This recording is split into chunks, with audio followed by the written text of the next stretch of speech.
Election 2024 is over. America has voted, and both sexism and racism have won the day. On Liberal Dan Radio, we will hold everyone accountable, from the media that failed to report the threat that Trump poses to this nation, to the people who supported him. We will pick up the mantle to educate the people about his actions, from being dictator on day one, pardoning January 6th domestic terrorists, implementing Project 2025, and any other draconian measures he tries to pass. And now, the resistance begins.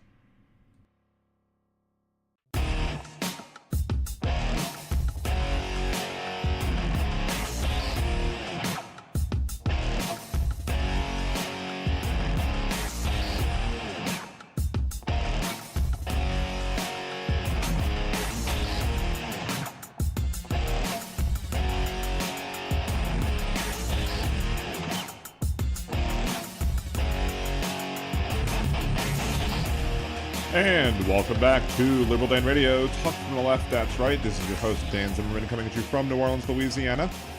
We will open up the phone lines later, but when we do, the phone number to call in is 562-542-3261 or 562-LIBDAN1. So you can join the show that way, or you could just comment in the chat, either on the Twitch chat, twitch.tv/LiberalDanRadio, or at liberaldanradio.com, which is the YouTube channel. You can also support the show by doing all sorts of things like liking the video, sharing it, subscribing to the channel, gifting subscriptions, gifting memberships on both platforms. You can Venmo Liberal Dan. You can buy me a cider. Go to liberaldan.com, click the buy me a cider button, or go to buymeacoffee.com/liberaldanradio, and either way will get you there. And of course, we still do have the GoFundMe up for for the fact that we're still dealing with the after effects, I guess, of everything that has gone on. Today I had to go ahead and buy probably about another $150 to $200 worth of stuff that is needed for so we will we'll continue to put the GoFundMe out there just to see how things go. And she's this close to processing. She's this close to getting to her maximum out of pocket for expenses for the year. So that's going to be crazy. Hey, Raider from Hal Sparks. Thank you, Hal Sparks. Big shout out to Hal Sparks and all of these sparklers out there. Appreciate y'all for joining. Thank you so much. Love to see you guys as fellow sparklers. We also have Trucker John fans in here. Trucker John's over on the YouTube channel.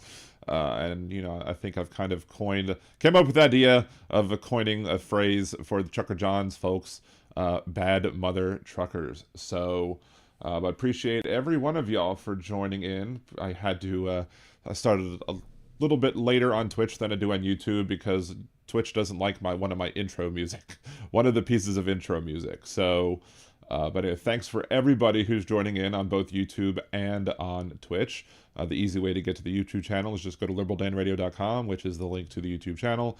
Please remember to hit that like and hit subscribe or follow if you're over on Twitch as well. So thank you all so much for joining again. Talking about a lot of stuff today. We should start off, I think, with the easiest thing to talk about. Donald Trump the other day said that he was going to do a pardon for Pete Rose because he thinks that Pete Rose deserves to be in the Baseball Hall of Fame. And I guess he thinks that the way he can get there is with a pardon. Now, I think there may be a short prison sentence that he faced for, failing to filing a faulty tax form when it comes to in the 90s or whatever, I think in 1990. So I don't know why that would preclude Pete Rose from going into the Hall of Fame, especially because of the fact that it has nothing to do with Pete Rose going to the Hall of Fame, unless the reason why he filed a faulty claim is if he didn't claim gambling winnings. But still, it's not filing a faulty tax reform that's keeping Pete Rose out of the Hall of Fame. It's the fact that he gambled on baseball that is keeping him out of the Hall of Fame. And you may agree or disagree with the decision of Major League Baseball to keep Pete Rose out, even though he is the all-time hits leader. That being said, the fact that we have a president that's so stupid that's so absolutely stupid that he doesn't understand that a pardon can't get him into the Hall of Fame is just another example why we as a nation just absolutely effed up. Yes, H2O God over on Twitch. Yes, he did gamble on his own sport. Donald Trump makes the argument of he never bet against his own team; he bet for his own team only. But again, that doesn't matter to Major League Baseball. But again, why would a Donald Trump pardon have anything to do with whether or not he gets into the Hall of Fame or not? It's one of the reasons why Donald Trump just thinks he has far, too much influence, I guess, for what the position he has is. That makes sense. He just doesn't understand the position. He doesn't understand the job. And it's just one of many examples as to why Donald Trump is not qualified to be president of these United States. Again, awesome to see y'all. Thank you so much for joining from Hal. If you're over on Twitch, please remember to follow. If you are over on YouTube, remember to subscribe. Let's see. Christina Weibel over on YouTube. I am a real American, never a Trump supporter. Saying I'm a real American reminds me of Hulk Hogan's theme song that went, I am a real American. Well, speaking of professional wrestling, we all heard, I think, about how, I think at a hockey game during the Star Spangled Banner, the hockey fans booed when they started singing the Star Spangled Banner. Well, as it turns out, there was a wrestling event that took place at the Elimination Chamber in Toronto, Canada, on Saturday night. And they started singing the Star Spangled Banner there, too, for all of the, American, I guess, wrestlers that are wrestling on that event. And also, I guess, the fact that it's an American-owned company. I don't know exactly why. It's not like, baseball where you have one American team, one Canadian team if you're in Canada. I don't quite exactly know why you'd have to sing the Star Spangled Banner in front of a Canadian crowd, but, wait, that's Trump's one. It is what it is. Thank you, Donald. Anyway, so they start singing the Star Spangled Banner, and again, they boo. And one of the commentators had a big, why are they booing? Why are they booing? Well, I'll tell you why they're booing. And as a wrestling fan, or as a person who comments or commentates or whatever on wrestling, you should very well know why they're booing. We elected, in wrestling parlance, a heel president. Donald Trump is the ultimate heel president. He is the bad guy. He is not a good guy. And this is coming the day after Trump made himself and Vance and this country look ridiculous with his debacle in the White House with Zelensky. So it is no surprise that wrestling fans would boo the heel president. Don't recall our people booing the national anthem during the Biden administration. I don't recall people doing it during the Obama administration. But yet now we're in the Trump administration, and Trump's making America great, supposedly. But yes, the rest of the world disagrees and agrees, I guess, with the half of us who didn't vote for Donald Trump either. So, anyway. Hey, Evie Zank, good to see you. Thank you for joining again. Yeah, Canadians did boo. And they're probably going to keep booing until, something happens and we no longer have Donald Trump as president. So up to 4 years more up to just under 4 years more of Donald Trump booing. Hey, Jan, good to see you over on YouTube as well. I guess we could go through. There's a lot of people to go through today.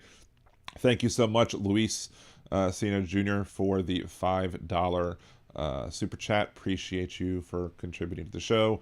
On both, should be now actually, on both of the chats, I have pinned the GoFundMe.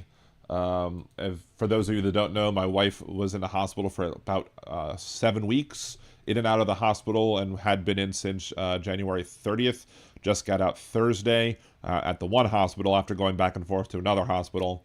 So one of the ways of helping out, we have, lots of medical expenses that are coming in. So if you can either contribute to the GoFundMe or share the GoFundMe if you can't afford to contribute, I would highly appreciate it. But there you go. Oh Lord, looks like we might got some trolls again. I mean, the trolls do help. The trolls do help the algorithm, except that they do when they do things that are terrible. Like, you know, one troll started trying to try to spell out the N word the other day.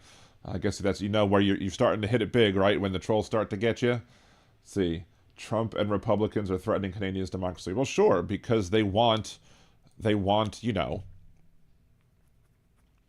the 51st state, even though it's ridiculous for Canada to be the 51st state. Of course, if you listen to probably people who are radio pundits on the right, they would probably say that the whole 51st thing is Trump trolling you, and just like the whole King Trump is just being done to troll you. Well, I didn't vote for you. I didn't vote for him either. And, you know, we don't vote for kings here. We don't have kings. We haven't had a king here since 1776.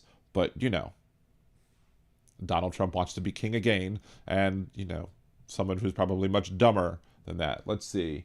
Awesome. Good to see you, Lane Tang. Thank you for joining and being like number 29. We got 55 viewers and 29 likes. Make sure to smash that like button as you come in or as you go out or what have you. Let's see, Steve, Dan, YouTube unsubscribing from your channel. I was looking after Miss Live Show, WTF. I'm not sub now. That's crazy. I don't know. That's weird. Maybe a button was inadvertently hit. I don't know. But anyway, it's quite ridiculous that Donald Trump is, again, trying to pardon Pete Rose. There's no reason to. It's silly. It's absurd. But then again, the Donald Trump presidency is both silly and absurd.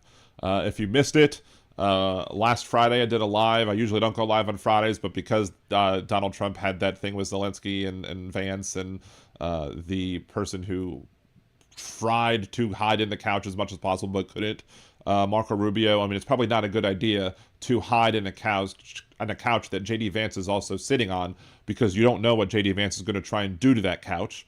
But, I mean, Marco Rubio looked like he wanted to be anywhere else but there. But, of course, afterwards, Marco Rubio tried to tap dance and tried to make it look like it was Zelensky that was in the wrong and this, that, and the other, when in reality, the world knows who was in the wrong in that place. Donald Trump basically proved himself to be an absolute just Putin puppet that day. And the repercussions are, you know, still going across. I mean, there are lots of pundits who are out there basically just laughing at us, laughing at the United States, as well as they should, because we made a huge mistake by doing that. What else? The classified documents are back in the news again, because Donald Trump now is having the classified documents that were seized from him returned to him. Again, this is just so absurd. Like, he thinks those documents are his, that they belong to him, which is, again, they don't belong to him. They belong to this country. They belong to us, and he mismanaged them. And the one bad thing about the failure to act in a timely manner is the fact that he would have been punished for this had it gone to, I guess, the right judge, because he had a 1 out of 9 shot of, you know, getting Judge Cannon for both the pretrial and the regular trial, and he managed to hit both, which is just, you know, stupid luck on his point. However, he violated the law. Thank you, Jackie, for remaining a liberal Danimal. Appreciate you. So they're basically saying they're being brought down to Florida and will someday be part of the Trump Presidential Library. I didn't know we had coloring books that were part of the classified documents, but to me that would be the only thing worthwhile in a Trump library, because that's probably the only reading level that he's ready for or that he's at. According to Axios, it is not clear that the documents seized in an FBI raid private club have been returned. White House spokesperson Stephen Chang told Washington Post, Trump is the only U.S. president convicted of a felony, blah, blah, blah, blah, blah. But yeah, so he signed a law. I mean, this is how dumb Donald Trump is. I mean, again, getting pardoned or trying to pardon somebody to get him into the Hall of Fame when that has nothing to do with why he's not in the Hall of Fame. That's stupid. But during the Trump presidency, the first time around, he signed a bill into law that made, instead of a misdemeanor, a felony of mishandling classified documents. And Donald Trump was on audio letting people see classified documents, admitting that he did not declassify them, and knowing that full well that these people had no authority, had no ability under our laws to see those classified documents, yet he still showed them to them. And of course, he had all the other ones, hanging out in the bathroom, very secure place in the bathroom. I mean, I wouldn't want to go to the bathroom at the Trump's house. Who the hell knows what's going on in there? But apparently, if you wander into a bathroom at Mar-a-Lago, you may very well be able to see classified documents. And as more, people come in and out of Mar-a-Lago, trying to, curry favor with Herr Donald. Who knows what class... Maybe you'll find a classified document under your pillow every night if you stay at the Mar-a-Lago. Who knows what you might find out by staying at Mar-a-Lago. Just getting, instead of chocolates on the pillow, they put classified documents. And if you're lucky, maybe you get a top secret one, right? So, yeah, a lot of picture books, absolutely. Let's see. I had to maintain FDA and DA paperwork for my QA documents department. I risk prosecution if I took documents off site. And look, and they'll bring up the fact that Biden brought documents home and that Pence brought documents home or whatever. And the thing about the rules is that when the way they typically enforce those rules is if you have them and they ask for them back, then you're supposed to give them back, and that's the end of it. Because if they didn't just allow you to give back the documents without any other evidence that you actually did something wrong with them, then no one would offer back the documents. But Biden gave back the documents. Pence gave back the documents. And so they didn't run afoul of anything. But Trump lied to the grand jury, did not give back the documents, all the documents that were requested, had his attorneys lie and state that they were all returned when they weren't. And, that's also a crime. But Donald Trump doesn't like to be held accountable for his crimes, his actions, etc. So, I remember the shadow knows. Anyway, so I was trying to catch to see who else might have shown up. There's one person in particular I'm looking for. I don't see him yet. Let's see. The Trump library will be a flaming dumpster. I mean, that's the whole nation is a flaming dumpster pile today. But when I saw that he got the documents back, I was just like, it's just his ego talking right now. It's his way to declare a victory final victory over Jack Smith. I didn't do anything wrong, so therefore I'm getting my documents back, even though they're not his. It's crazy. Yeah, that's pretty much the short story of it on Axios. So we're just kind of hitting the whatchamacallit. Yeah, Fred, Liberal Dan's bring the slam. Thank you. What else? One thing I didn't put in the show description that I was meaning to talk about today, since we do have a bunch of people here today as compared to normal.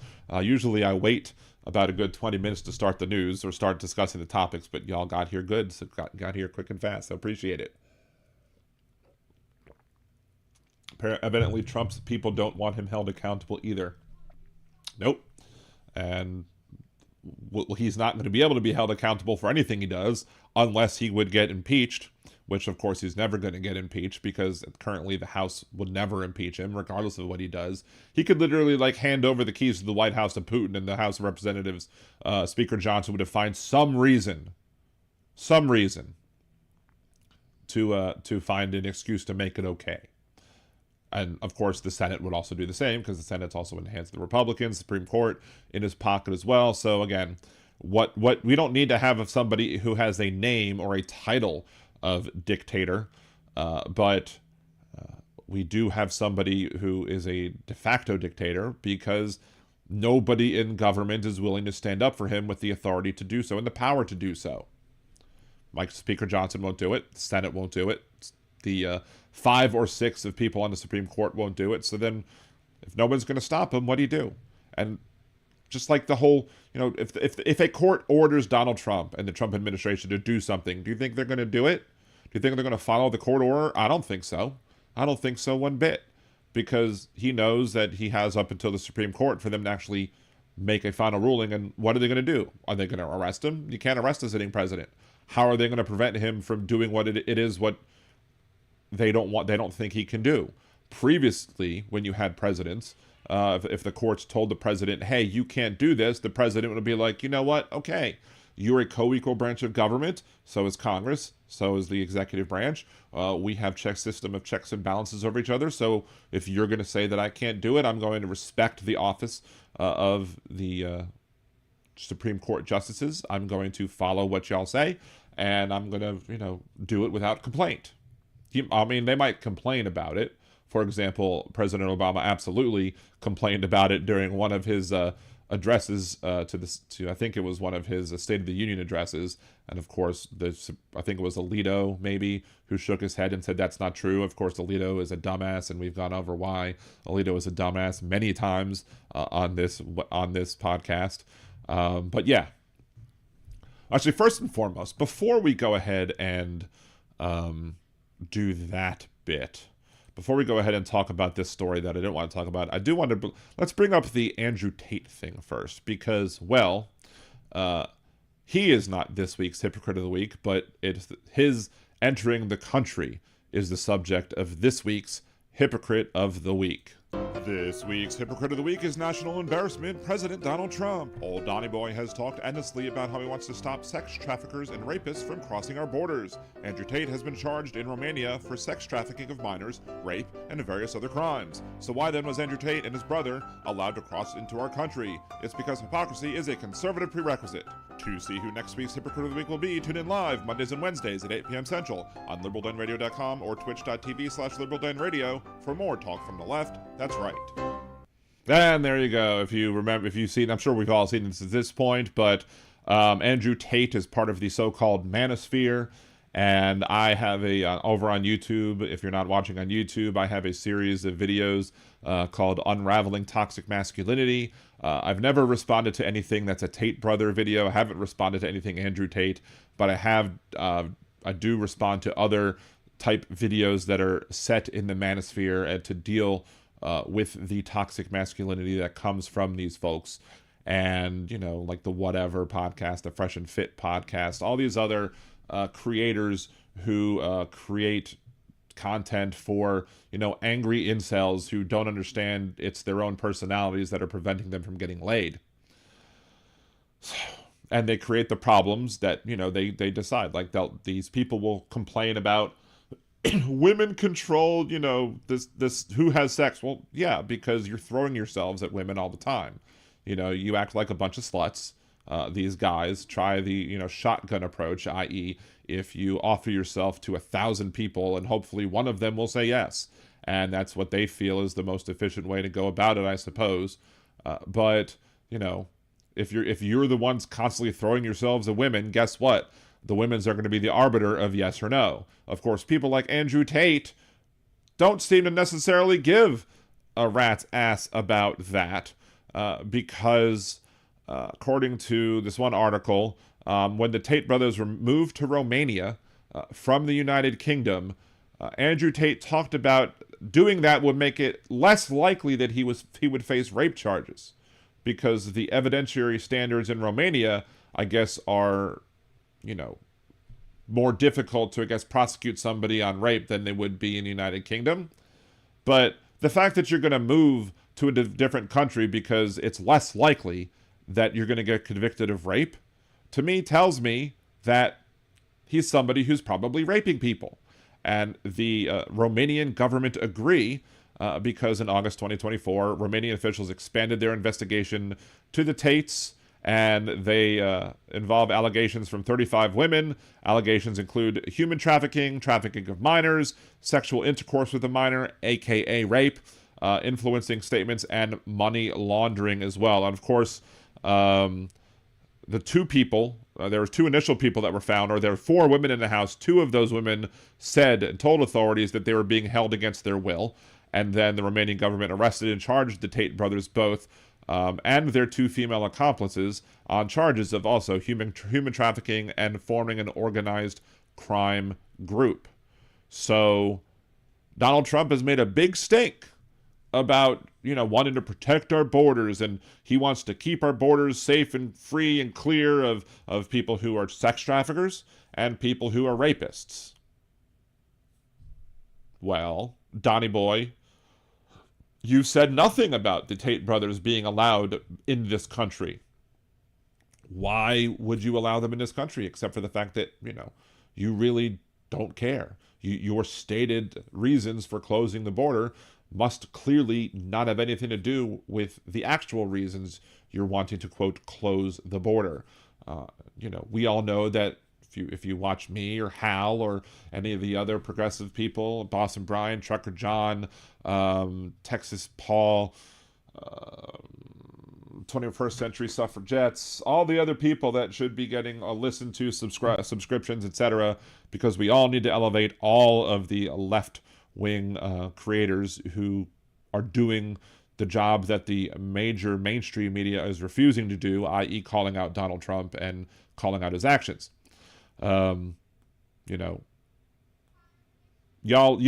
know the deal. So, I mean, I don't really need to say it to you, but, perhaps other people you might know don't understand these things. And as such, you might need to, send them over to this video, send them over to other videos.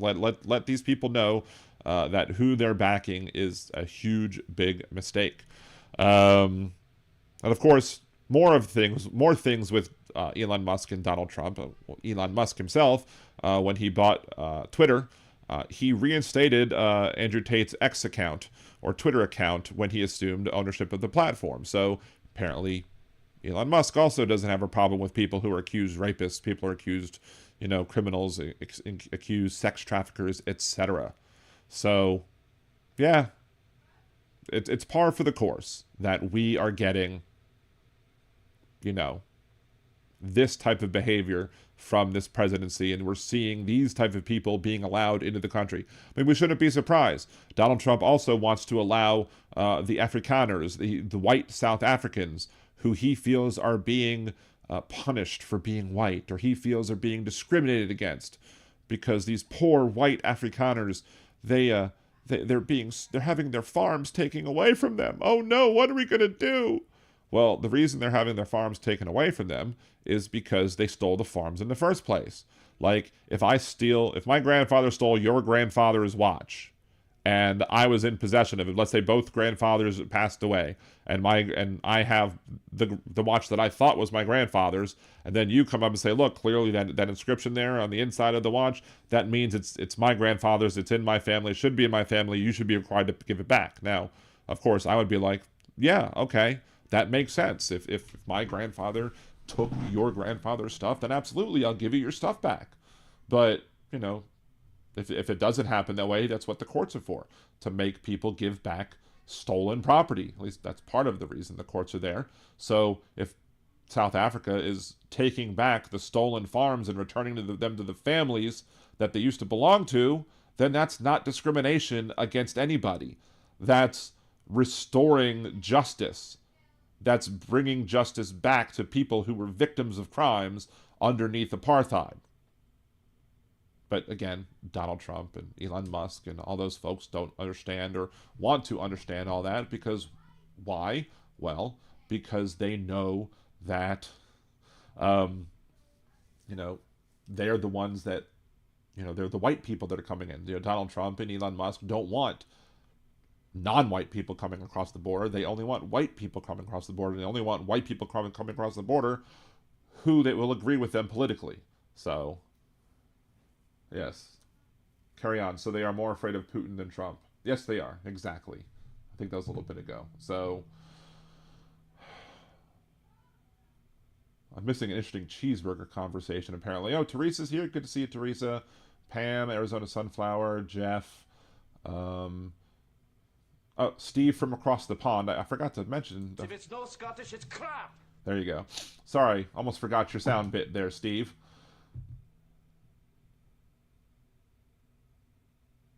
Yes, now make the connection. Only one letter apart, two topics. Racism, rapist, racist. That's it. So that's the two different words with one letter difference that they both are. Why you don't see why you see Donald Trump supporting Andrew Tate? People think alike. People who tend to think alike tend to hang around each other. So when Andrew Tate moves to Romania because he feels he's less likely to be, charged with rape or be convicted of rape, and then Donald Trump, who is admitted absolutely that he can grab people by the hoo-ha without gaining consent, then that makes him automatically an admitted sexual abuser, because he says you could just walk up on them and do it. They just let you do it, but they don't just let you do it. They probably freeze in fear because you're assaulting them without their consent. But the again, birds of a feather violate people together, apparently. So thank you, Nick, for gifting a membership for the show. Appreciate you for doing that. Which way is a funny way to look at it, Arizona?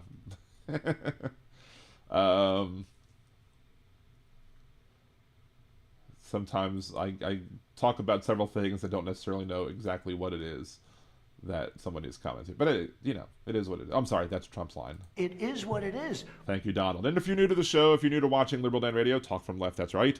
The reason I play the Trump "it is what it is" sound all the live long day is because when Donald Trump was asked by Axios about the death toll that took place for COVID, his response was just that.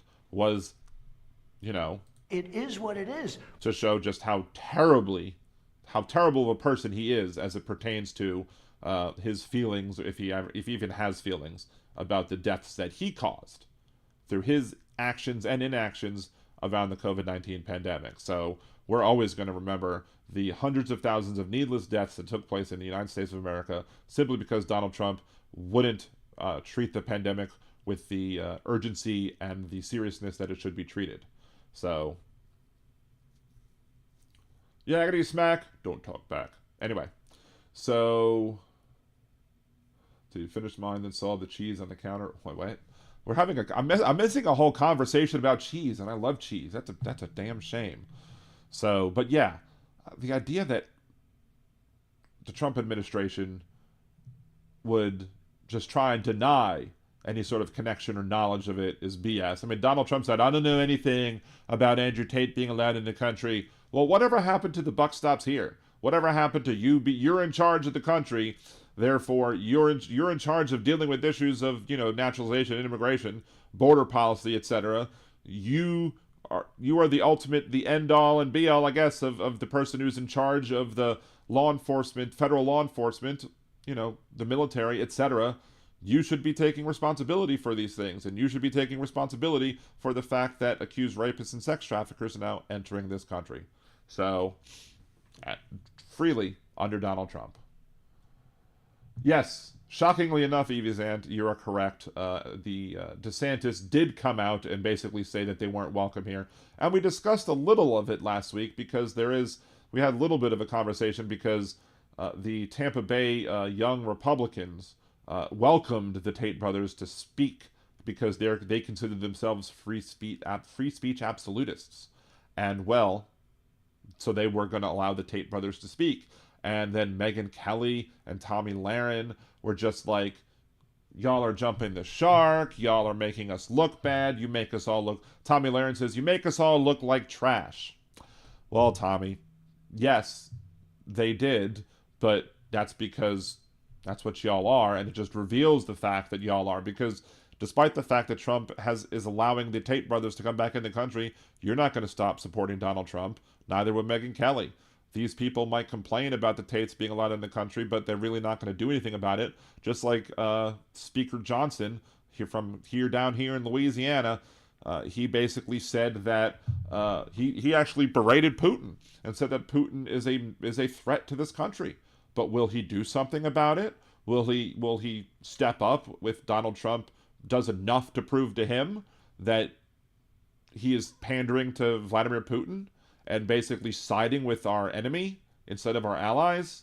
No, he won't. I have no faith whatsoever that any elected Republican, especially any elected Republican in a position of power, will do anything about whatever it is Donald Trump does as it pertains to Putin, Ukraine, Russia, anything.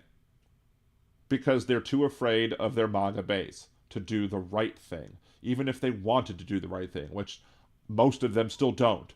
I think the people that wanted to do the right thing but understood that they couldn't do the right thing just flat out resigned, after last term, or even in the middle of last term, because they had enough of Donald Trump and his ridiculousness and the MAGA folks, and they knew they weren't going to get elected because they weren't willing to kowtow and cater to Donald Trump and his Putin-loving ways.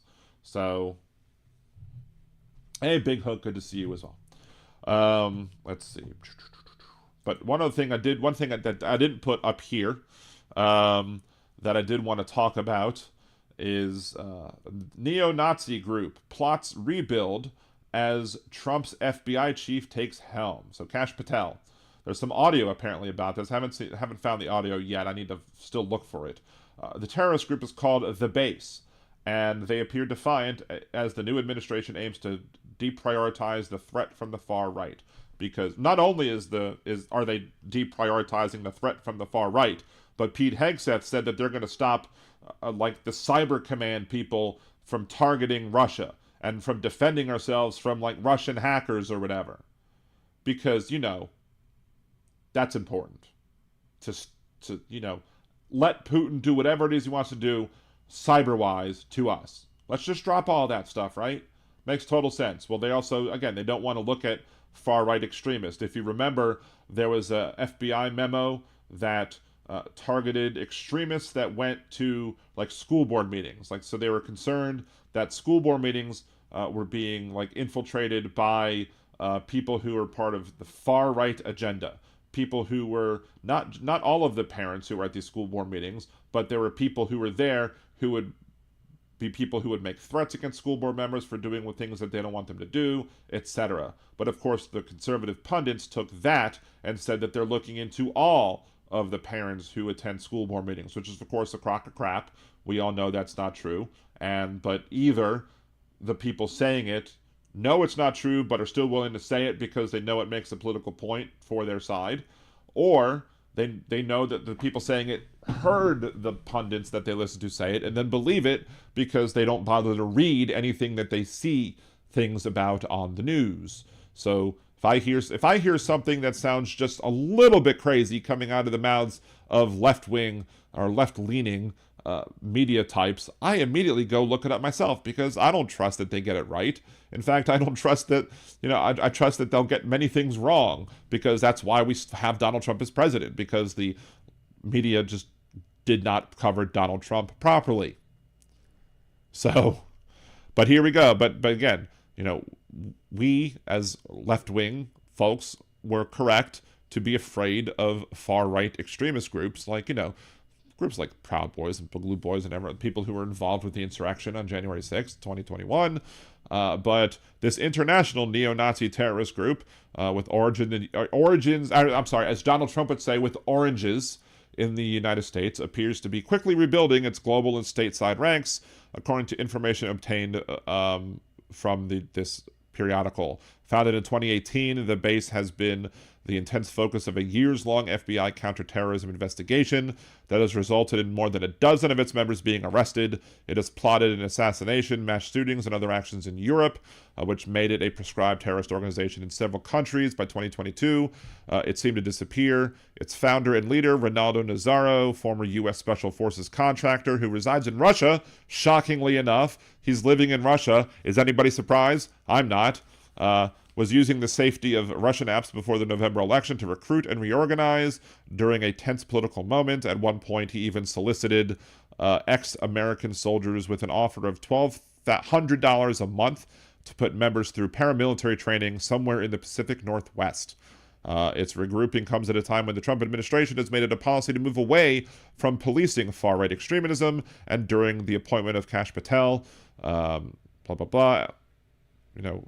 Kash Patel has also peddled QAnon conspiracy theories, etc. And now he's in charge of the FBI, so now that gives aid and comfort to domestic terrorists. Funny, giving aid and comfort to terrorists, regardless of their foreign or domestic, used to be the definition of what treason is, but apparently treason is okay now in Donald Trump's America, at least if it's treason of the far-right variety. Good night, carry on. Thank you for joining us. Appreciate you. So Nazzaro's efforts, Nazzaro again is the one in Russia, who is a former U.S. Special Forces contractor. There's an audio message released in mid-February from an assumed new leader of the base with an American accent, discussing ambitions after criticizing other neo-Nazi organizations such as Blood Tribe for publicly protesting against drag queen story hours in the Midwest. I mean, sounds good for that little part, but I'm sure it's because he didn't go far enough. The voice preached a covert action and quiet preparations for armed cells throughout the United States rather than flashy activism, i.e., they want to drive things underground. They want to take it to be sneaky and be able to strike out, from the depths of the dark and not strike out, in the bright of day and protest things like, that are the culture war issues, so to speak. The voice says, apparently, are we going to just be reactionary, or are we going to be part of the solution? A military solution, they say, because inevitably we're going to end up with some sort of military situation. He says, what are our choices? Thank you, Jolie, for not only being a liberal Danimal for another month, but for a happy anniversary to you, but also for gifting 5 memberships to the program as well. Appreciate you as always. And I'm glad to see you, because I'm guessing sometimes your work is not being good with their scheduling, right? So, but again, appreciate you very much for all that you do, Jolie, especially the modding, but also this too. The voice describes a so-called black scenario where the U.S. government soon collapses and there is a need to, quote, provide for your family and for, quote, white women. Wonder what they mean. The right's not racist, though, right? I mean, they would probably... It sounds like, at least with them, they would probably say, hell yeah, I'm racist. They would probably absolutely say that. Come out and be like, look, They would say, I'm racist, I don't care. That's what they would say. Of course, somebody who is disingenuous would just, take a clip of me saying those words, and be like, oh, Liberal Dan just admitted he's racist, right? So, let's see. So then there's no political solution to say, only a military solution. They can be heard saying under heavy voice modulation, so act accordingly. Flurry of new images on the base's various social media accounts, blah, blah, blah. One photo member is holding a knife and what appears to be a pistol in front of the base flag in the United Kingdom. Others are in Bulgaria, Italy, Belgium, and Sweden. So basically, this is a worldwide neo-Nazi terrorist group that has apparently strong roots here in America that are rebuilding, and they're being built from where? Russia. Will Donald Trump do anything? Clearly he won't, because he knows that those are the people who are probably going to make up his brown shirts. Them and all the people he pardoned after J6, if they haven't already been rearrested already, like some of them already have been. So, the FBI declined to comment on whether it will prioritize investigations into the base or other far-right extremists in the future. Of course, they fail to comment, because they won't just admit that they're not going to look into right-wing terrorism. They're just going to, focus on, people coming across the border and ending birthright citizenship, even though I have no authority to do so. Both Trump and Patel have promised major reforms, not just one major, but 2 majors. Of the Bureau, spurring an internal war between agents in the White House, with combating far-right extremism believed to be low on the list of priorities. But the base also acknowledged that the threat of law enforcement and released a new oath for American members, which included requirements to have a personal AR-15 and 9 30-round magazines of ammunition. So, apparently to be a member, you have to be armed to the teeth.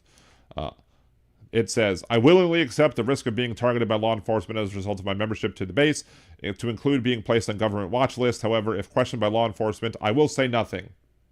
Or they will say nothing, apparently. So, yeah, this is just yet another group that is now feels aid and comfort by President Trump and the actions that Trump will do by taking the sights of law enforcement off of them so they can plot and scheme. Tyrion Lannister would say plots and schemes are the same things, but they can both plot and scheme to do the whatever it is that they want to do, and go after whoever it is they want to go after, knowing full well that Donald Trump will have their back.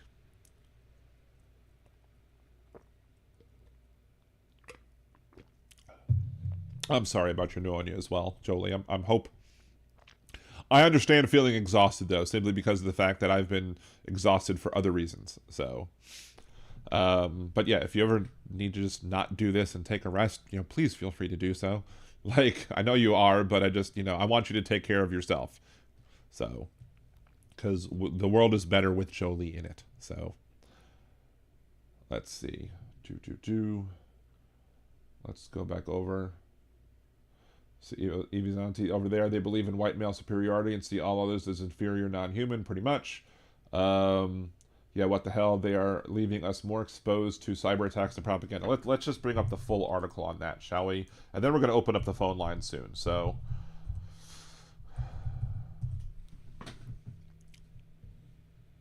here we go. Or the AP News. Pete Hegseth orders suspension of Pentagon's offensive cyber operations against Russia. Defense Secretary Pete Hegseth has paused offensive cyber operations against Russia by the U.S. Cyber Command, rolling back some efforts to contend with a key adversary, even as national security experts call for the U.S. to expand those capabilities. U.S. officials speaking on the condition of anonymity to discuss sensitive operations on Monday confirmed the pause. Hegseth's decision does not affect cyber operations conducted by other agencies, including the CIA and the Cybersecurity and Infrastructure Security Agency, but the Trump administration has also rolled back other efforts at the FBI and other agencies relating to digital and cyber threats. And I'm sure he will continue to make those cuts. I'm sure Elon Musk will be like, oh, that's a good way to go over and to save money, is by not protecting our, internet interests. The Pentagon decision, which was first reported by The Record, comes as many national security and cybersecurity experts have urged greater investments in cyber defense and offense, particularly as Russia and China have sought to interfere with the nation's economy, elections, and security. Republican lawmakers and national security experts have all called for a greater offensive posture. During Senate confirmation hearings last year, John Ratcliffe, CIA director, said America's rivals have shown that they believe cyber espionage, retrieving sensitive information, and disrupting American businesses and infrastructure to be an essential weapon of the modern arsenal. But I guess Pete Hegseth disagrees, or more probably, Pete Hegseth is listening to Donald Trump, who's listening to Vladimir Putin, and Vladimir Putin just wants us to not target him so he can do whatever he wants, all willy-nilly, and we won't care about it because, Donald Trump is Putin's bitch, and he knows what side his bread is buttered on, so to speak. So, of course, Hegseth's record arrived before Friday's dust-up between Trump and Ukrainian President Volodymyr Zelensky in the Oval Office. Trump has vowed to end the war, and began when Russia invaded Ukraine 3 years ago. Of course, Donald Trump was said to say that Ukraine was the one responsible for it. When asked who was responsible for the war, Pete Hegseth said, I don't know, even though when Pete Hegseth was on Fox News, he clearly had videos of himself showing the Russian incursions into Ukraine. So, he knew. He's just not wanting to piss off his boss. Of course, he took an oath to this country, not to his boss, but I'm sure his boss made him take an oath to him as well, because that's what Donald Trump believes the oath of office is, an oath to him and not an oath to the country that they're supposed to be serving. But yeah, artificial intelligence now makes it easier and cheaper for everyone to step up their cyber game. And of course, if we're going to stop doing it, then we're going to just open the door and open the door wide open, just let everybody in. There you go. So yeah. Pete Hegseth is ridiculous when it comes to that. We will go ahead and open up the phone lines, though. It is 562-LIB-DAN1, 562-542-3261 is the call-in number, so please give it a call. Actually, I have to have this a little bit over this way because otherwise the little image on the lower right-hand corner of there gets in the way. Anyway, so yes, if you want to call in, 562-542-3261, 562-LIB-DAN1 is the number. So you can join in, call. Let's see, Big Hook. My worry is that the cuts will dig a hole so deep that the middle class can't crawl out. Well, one of the things that Donald Trump is trying to fund his tax cuts on, or his continued tax breaks for the wealthy people in this country, is he is said to at least put it on the backs of student loan payers. We'll probably see an end to the SAVE plan as we know it. Courts already threw out some of it, but I'm sure the rest is going the way of the dodo. And from what I've seen, the SAVE plan puts your discretionary income, they take 5% of your discretionary income and make that your student loan payment. Whereas there's been conversations from the Trump administration, as people have stated that they want to return it to 10 or even 12.5% of your discretionary income to go towards the repayment of student loans.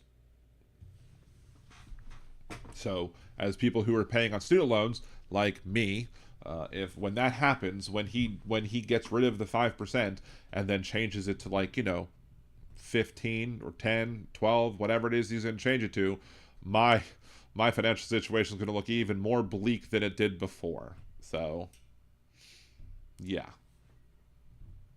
Not very happy about that. You'll see me much more stressed out in days, weeks, and months to come after that happens. Don't know how I survive financially after that happens, frankly. I don't know. Especially after the year we've had. So, let's see. Arizona Sunflowers. Oh God, I never even want to see turtle meat. Yikes. Nick's going. Goodbye, Nick. Good to see you. Thank you for joining in. No turtle meat. Speaking of turtles, Franklin will be having a pretty cool surprise video coming out soon. That's cool. But yeah, I think I have had turtle and turtle soup, but there's also mock turtle soup. So I'm assuming I had the real turtle soup because that's a thing down here. So Suzanne, I've eaten alligator meat. I have too, both white and dark meat, and the dark meat's terrible. Unless you'd have to tenderize it a lot more than what they did, and they did not. But when the place that I worked at, I used to work at Pat O'Brien's down in the Quarter, and they used to have alligator meat, and they had it on the menu, and it was dark meat, and I was like, people say, should we get this? And I'd be like, no, don't get it, because it's dark meat, and it's going to be like shoe leather, and you're not going to like it. And then one of my customers was like, I want to try it anyway. I'm like, I'm warning you. Okay. And I bring them down, and they start chewing on it and chewing on it, and they're like, you were right. I'm like, I tried to tell you. And they didn't return it because they were warned. Just kind of like the whole thing where people would talk about, there's one guy, this is one of my customers that just stood out in my mind of one of the entirety of waiting tables was this one customer. He came down here and he wanted a mint julep. And I was like, you sure you really want a mint julep? He's like, yes, I want a mint julep. I just imagine myself sitting in New Orleans drinking a mint julep. I'm like, it's just sweet minty bourbon, and it tastes just about as bad as it sounds.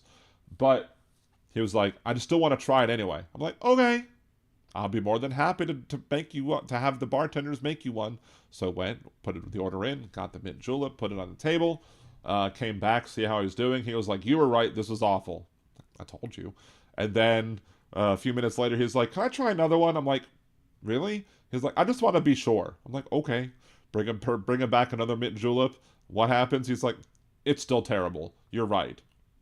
Look, I had no problem selling drinks when I worked at Pat O'Brien's. I remember selling like $1,300 in liquor one night. I think that was the most I've ever served in one night.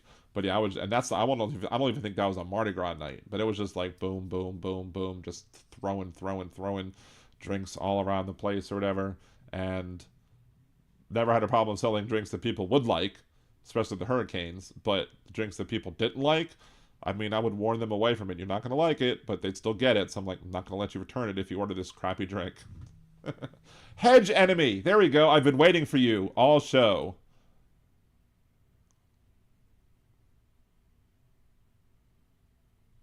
Oh, darn it. Sorry. I've been waiting for... I had the mute down because when I'm receiving calls, I don't want to have you hear the ringing. Hedge enemy. I've been waiting for you all show.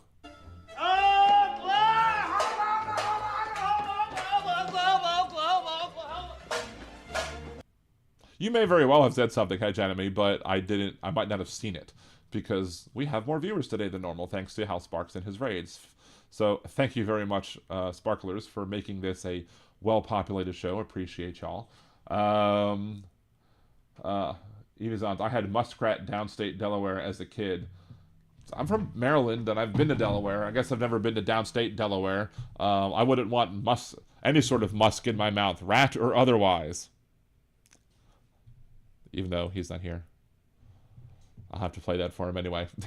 Have I tried kangaroo meat? No, mate. Can't say I've tried kangaroo meat. How is it? Throw some kangaroo meat on the barbie? Sorry. See, I like how Steve Martin and Martin Short are still doing... Hey, there we go. There is a call. It is Big Hook. Let's see. To send a Oh voicemail, wait, press 2. I have to accept it first. I'm sorry. I didn't do it quickly as normal. Hey, Big Hook, what's going on? Just wanted to check in on you guys, see whether or not you've put the rope around your neck at this point. No, I think Donald Trump's uh, doing a good enough job of that for us. I mean, oy.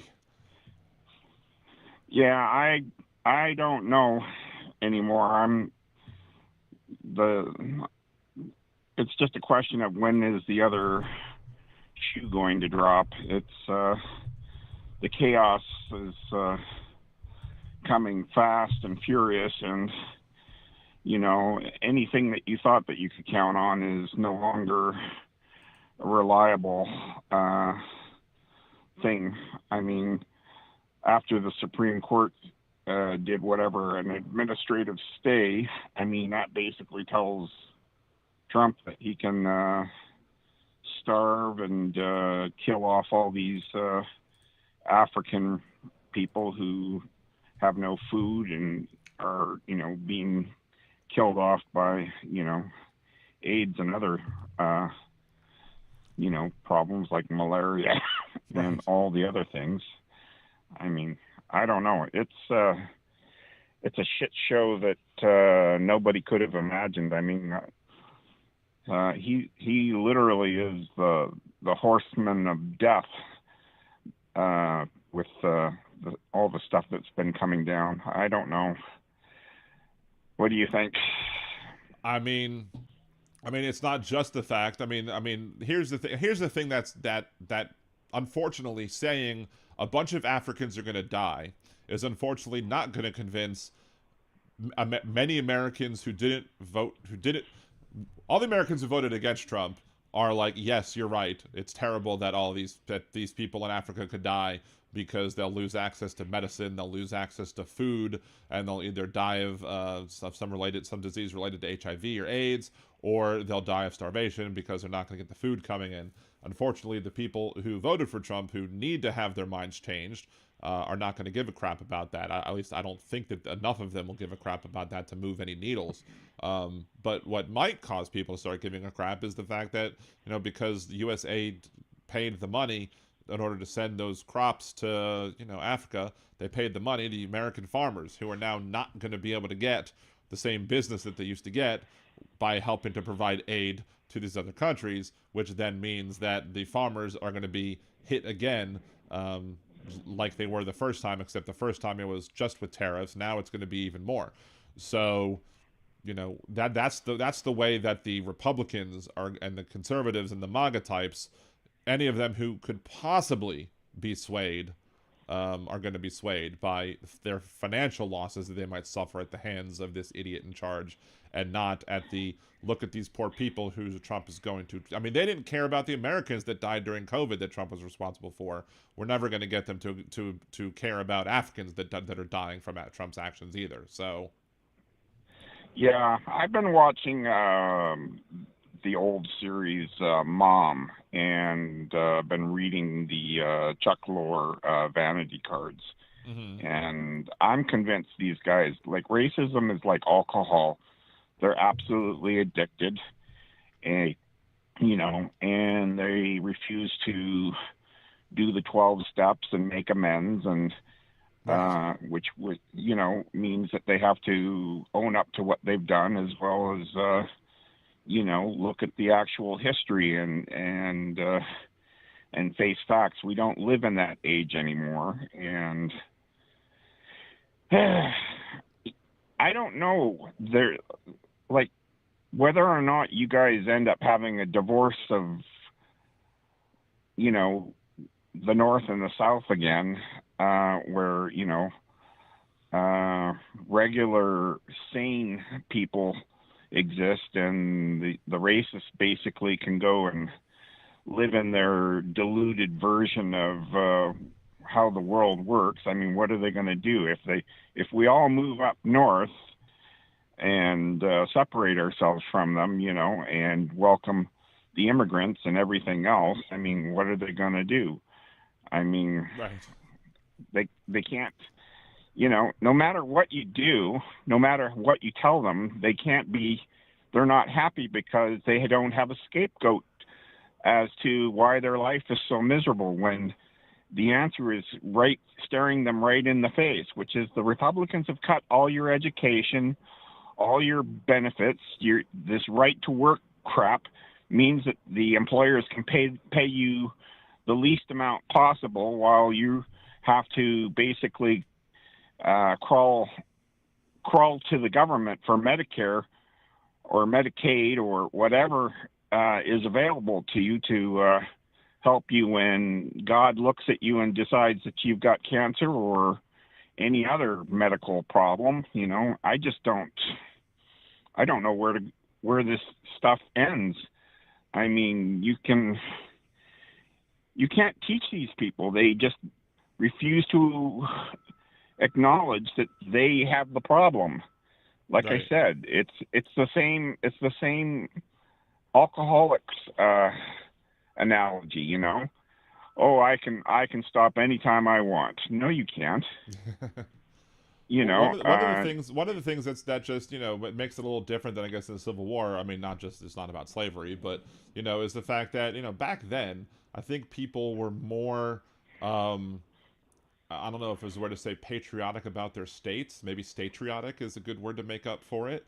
But people were more statriotic back then. People were, viewed themselves as, I guess, citizens of their state and loyal to their state, as much as, if not more, than they were considering themselves loyal to the country. Whereas nowadays, even conservatives who will argue about the myth of states' rights, who will argue about, you know, state sovereignty, still tend to try and see themselves and paint themselves as being like American patriots first, instead of necessarily patriots of of the states or whatever, which then makes it weird, I guess, because then are you fighting for your state? Are you fighting for your country? What are you fighting for? So and because people, I think, care less about, you know, their states, you know, as opposed to the country as a whole, just because of how we moved a lot of things to the federal government area especially after the 14th Amendment. You end up having a situation where, like, you know, like me, I'm in New Orleans. New Orleans is a very blue, very, very, very dark blue dot in the middle of a very, very, very red ocean. And, you know, what happens in our Civil sorry. War? If we had a Civil War, like, between states, I mean, I know Louisiana would absolutely go towards, you know, the MAGA side, but I don't know, you know, how then we fare. You know, it's I think it becomes a lot more difficult than you know, maybe previously thought. So I don't know. It's definitely something that's concerned, that is something to keep in mind, that it's something that's a possibility of how this could all play out in the end. But I think there's potentially more drastic situations, or drastic solutions that could potentially take part that, you know, would involve less bloodshed, but I'm not going to advocate for them here on the show. So Yeah, no, I understand. I just don't. The thing is that they've been inundated over the last 40 years with right-wing radio. All the Sinclair stations are running the propaganda. I mean, there's a reason why they don't have to pay for Fox. Fox is right, offered for free on the cable networks because, you know, they're not concerned with making money. They're concerned with, you know, keeping the masses stupid and compliant. And that's the thing. I mean, the billionaires have funded that to basically miseducate these people to the point where they believe that they're all millionaires in waiting, and that somehow all this bullshit that they've been fed, such as pull yourself up by your bootstraps and we're not racist. We just hate people that don't look like us. You know, I mean, it's just to the point of, I mean. I had a friend one time I used to work with, and he wasn't racist, but he was like, he was talking about one of his racist relatives, and she was like, apparently she said, "I'm not racist, I love," and then said the N word, and I'm like, wow, that's just wow. I mean, It's crazy. And but Yeah. like, you know, the whole thing with millionaires in waiting is that does go back to the Civil War though. Why did poor white Southerners fight for the Confederacy? It wasn't because they had any slaves, but they were led to believe that if you just work hard, if you just put in good effort, you might get wealthy enough to be able to own a slave or two as well. And you don't want those Yankees telling you that you can't own, slaves. But nowadays it's more like, why do poor white Yeah. conservatives vote for Republicans? Because they think that one day they might be millionaires too, and then they don't want their millions taxed. So they want to make sure that the tax code is set up just correctly, so that when they become millionaires one day, they won't get taxed either. And the odds I think the odds of becoming a millionaire through hard work is actually less. It's actually more likely that you'll become a millionaire by playing the lottery. Like, I think that's the point. That's Or being struck by lightning, more one or the other. Yeah. one or the other. Yeah. So yeah, you're either gonna, my other concern though is that you guys have cut ties with the rest of the world. So intelligence from allies is now completely gone. You have basically gone and cut all the national defense apparatus, and now even the cyber defense. You basically gone and cut the FAA as well as the TSA. I mean, you guys this was the same stuff that we saw before the lead up to 9/11. You guys went and told the world, oh, we don't have hijackings anymore. Let's remove all the air marshals. What a smart move that was. Oh, yeah. I hate to say it, but I foresee bad things coming your way, because you guys have basically signed a big, loud invitation that bad people, the doors are open. You won't get a better opportunity than now. Right. And it's almost like I need you guys to do this thing so that way I can.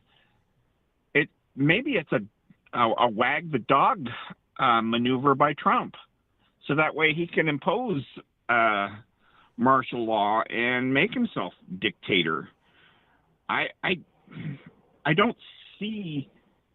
There's no logical reason for why he's doing what he's doing, and the racism is alive and well. I mean, that's there. But he wants to pour more gasoline on it, and the question is will someone take the bait and do what he's asking, which is to do something really horrible. Right. And that's also within the realm of, like, I don't begrudge isn't the right word, but I don't put it past Donald Trump to do anything that's going to help him politically, be it, put us all at risk to help his political career, to help keep him in office longer than 4 years or what have you. I mean, we all saw what he did during the pandemic, where he put people's lives at risk by wanting to slow down or stop testing so that we couldn't get a grasp on where the virus was, having hotspots. So then we couldn't, more effectively target, those hotspots, instead of just trying to do everything with a hammer instead of with with precision. But this administration is all about swatting flies with hammers. Like that's the two main things that I've seen from this administration. Of whenever they're trying to, quote, accomplish something, they're either not measuring twice before they cut, or they're swatting at flies with hammers. So yeah, but that's the other thing. He's almost in the same position as Putin. He has no exit strategy.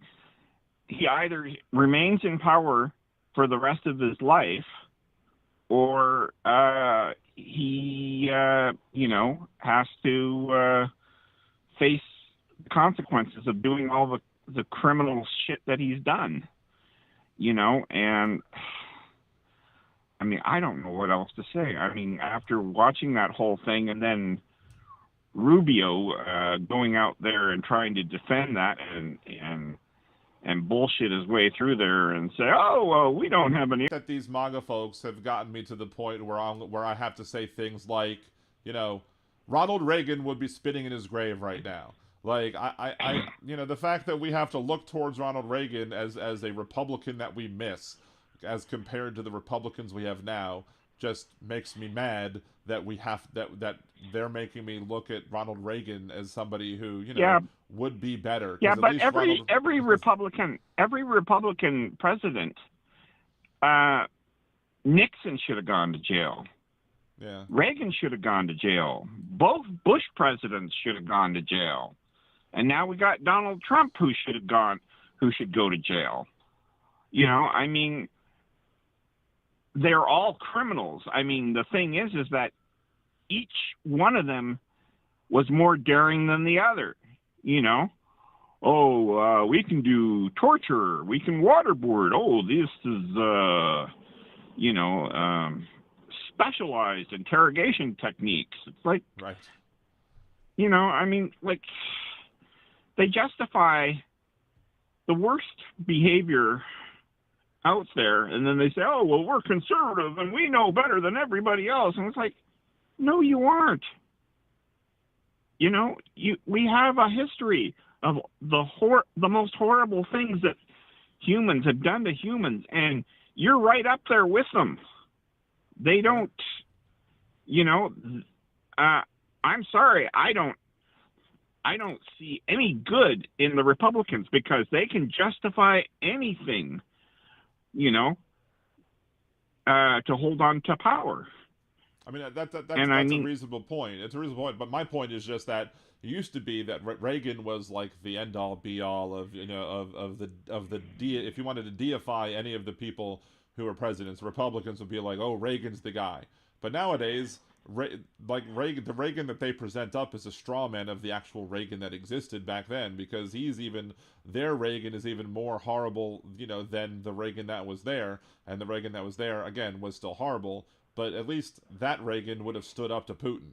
At least either of the Reagans would have been like, you know what, we're not gonna sit here and let Ukraine just get steamrollered and just bend over backwards or forwards or however for Vladimir Putin. So that's but kind of my point there. I mean, by the same token, I'm disappointed that Biden didn't do more, and I'm also disappointed that Obama drew a line in the sand and watched him, kick away the line in the sand and step 10 feet over it, I mean, with the Crimea thing. Right. And didn't do anything, and this is the thing. I mean, I hate to say it, but Morning Joe sort of laid it out, and I don't want to really listen to that stuff, but I was like, oh, curiosity got the better of me. And he says, this is capitulation that has led to everything that Putin has done, because there's never been any consequences for anything that he's done. Nope. I mean, how do you stop a madman outside of either, ending him or throwing his ass in jail? I mean, and, the United Nations is at a standstill, too, because they go and they include these groups, Why is China in the UN? They don't.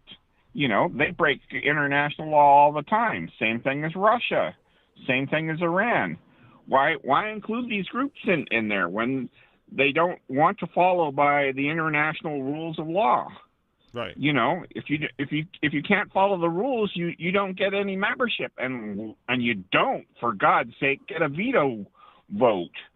I mean, That's also the other thing. Like, they're trying to say, like, how are we going to bring Putin to the table if I'm mean to him or whatever? Whereas, how are you going to bring Zelensky to the table if you're mean to Zelensky? But the thing is that, Zelensky's point, one of Zelensky's most important point that he made during, the 7 to 10 minutes where they had the national embarrassment of that meeting in the White House was simply the fact that there's no reason to trust that Vladimir Putin would ever hold up and keep, secure a ceasefire. He's broken every ceasefire.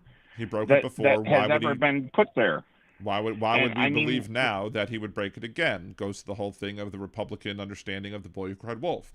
But Zelensky was like, I need some, some things to be able to show me that I can trust a ceasefire, but i.e. put in teeth to the wording of any agreement that the West is going to have our backs if Putin breaks the ceasefire. And Donald Trump is unwilling to do that because, as we all know, Donald Trump is Vladimir Putin's stooge. And, he's not going to do anything that's going to force, the guy that has the P tape or whatever else he has on Trump. He's not going to force his hand. He's not going to put strict requirements on him because he knows that, that if not for Russian help, that he would not have been president twice. So, but my worry is that he will go and take all the schematics for all the very best weapons that the U.S. has, and he will sell it to Putin, and he will sell it to Xi. I mean, at this point, I wouldn't put anything past him. No, I wouldn't. You said earlier in the call you had brought up the whole thing about how they're not getting intelligence. The international community won't trust us. I mean, he ruined that the last term. Donald Trump literally, Israel gave him intelligence, and that intelligence was then passed on to Russia, and then the Russian intelligence passed it on to Iran, who then passed it to Hamas, which helped to make it easier for Hamas to attack Israel on 10/7. So people, who are conservatives wanted to make 10/7 a huge deal and about that. Well, it was Donald Trump's fault that Hamas was able to have the intelligence that they needed to circumvent Israel's security measures because of Donald Trump and him handing over, classified information from other countries to Putin, and let alone the fact that Donald Trump also passed on confidential information that was our confidential information to people that had no business seeing it. So why would any leader of any other country be like, oh, let's give more information to Trump, because if we give it to him and it shouldn't be shared, we can't trust that he's not going to share it. So again, that's even more reasons why he is losing our connections with the other nations of the world, because they don't trust us with him as the lead. And I don't blame him.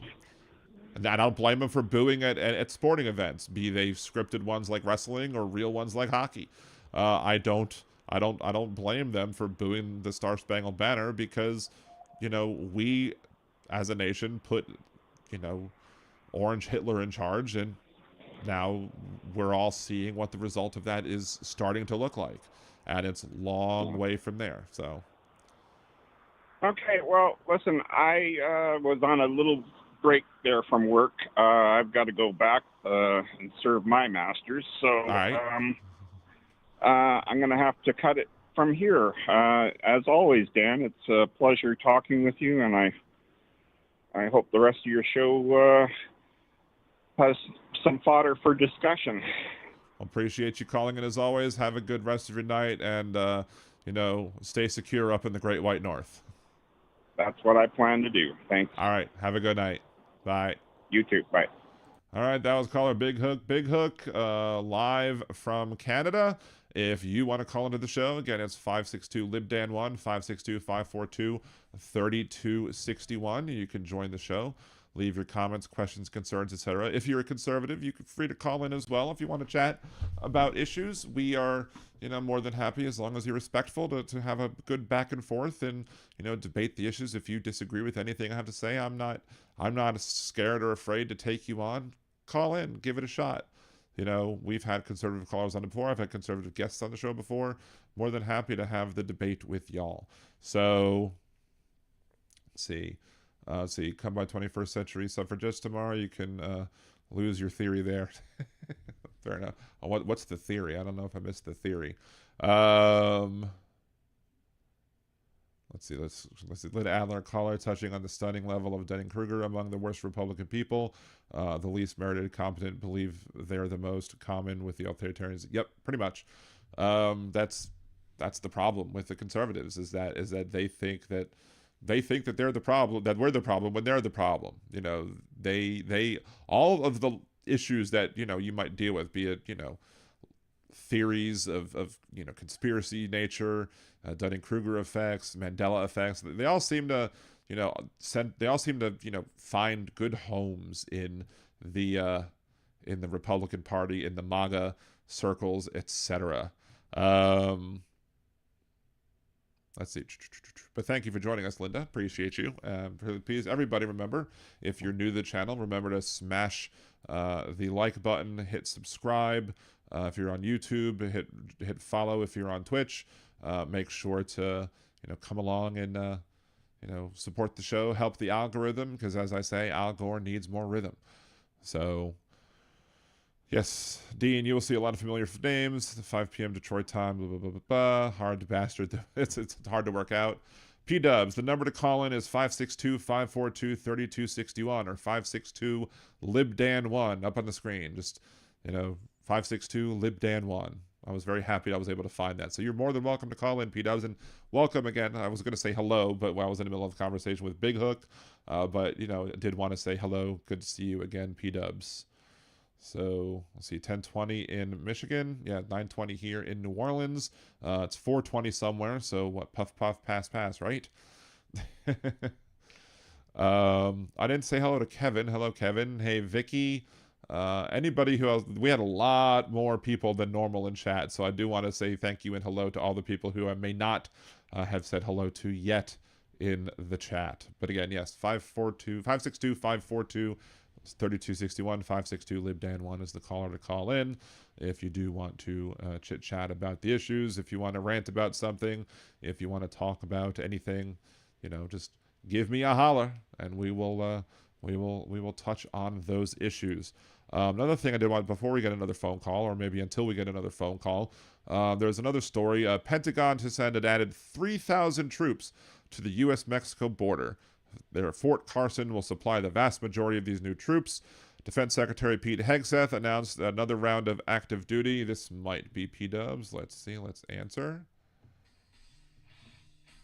Yep.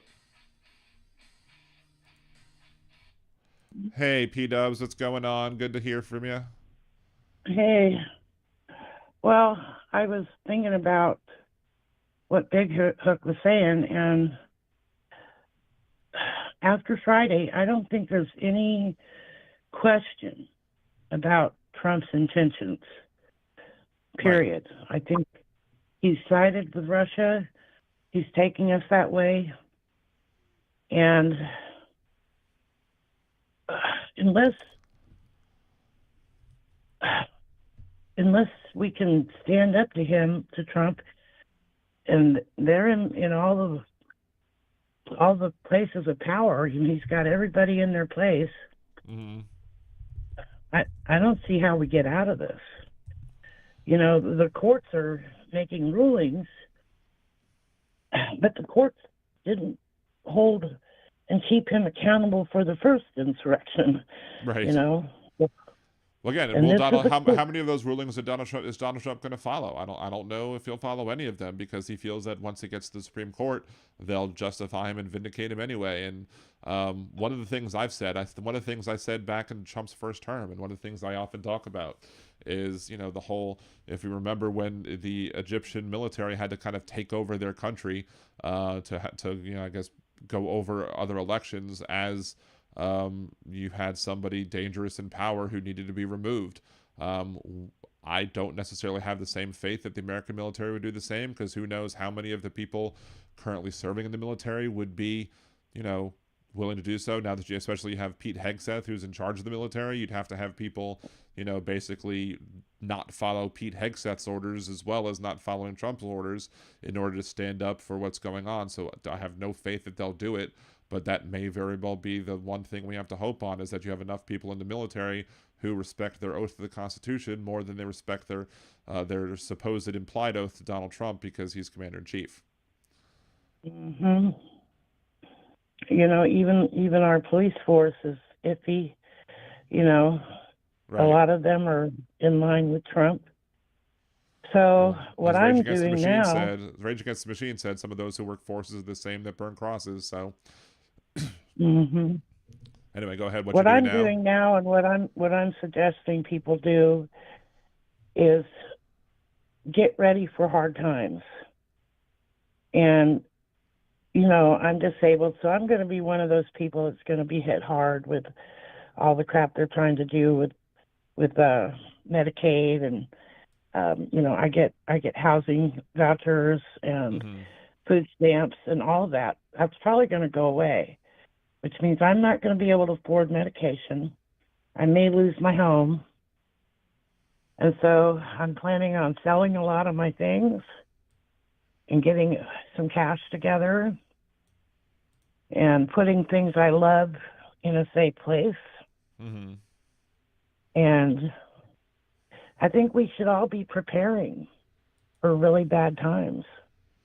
Does that sound bad? I don't blame you. I think it's reasonable that everybody should be absolutely preparing for bad times. The only thing that I wonder about would be like, I too have thought about, selling, some of the stuff that I don't need right now just to basically, clear out, not just clear out some clutter, but to have money to be able to survive into the next whatever. But if things really crash down, how good is the money going to be? You know what I mean? Like if we go through a Great Depression where the value of the dollar tanks because of what Donald Trump does, then I mean selling stuff for $1 might not mean a whole hell of a lot. So that's the only thing that I would put pause on of selling as much as you can, simply because of the fact that you don't know what the dollar is going to be worth.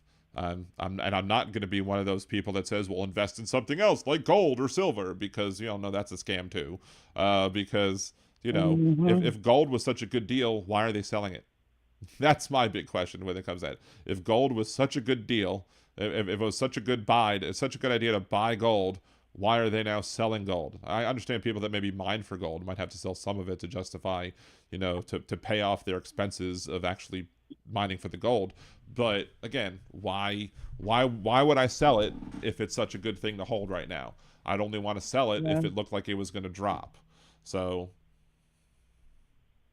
well, Arizona Sunflower says it's Biden's fault still, according to Trump. Exactly. Because I guess you have to kind of wait and see what are blue states and red states going to divide, and do I need to get the hell out of this red state I'm in? Again, that also is a concern to me too, because being in New Orleans, blue city, strong blue city, horrible red state.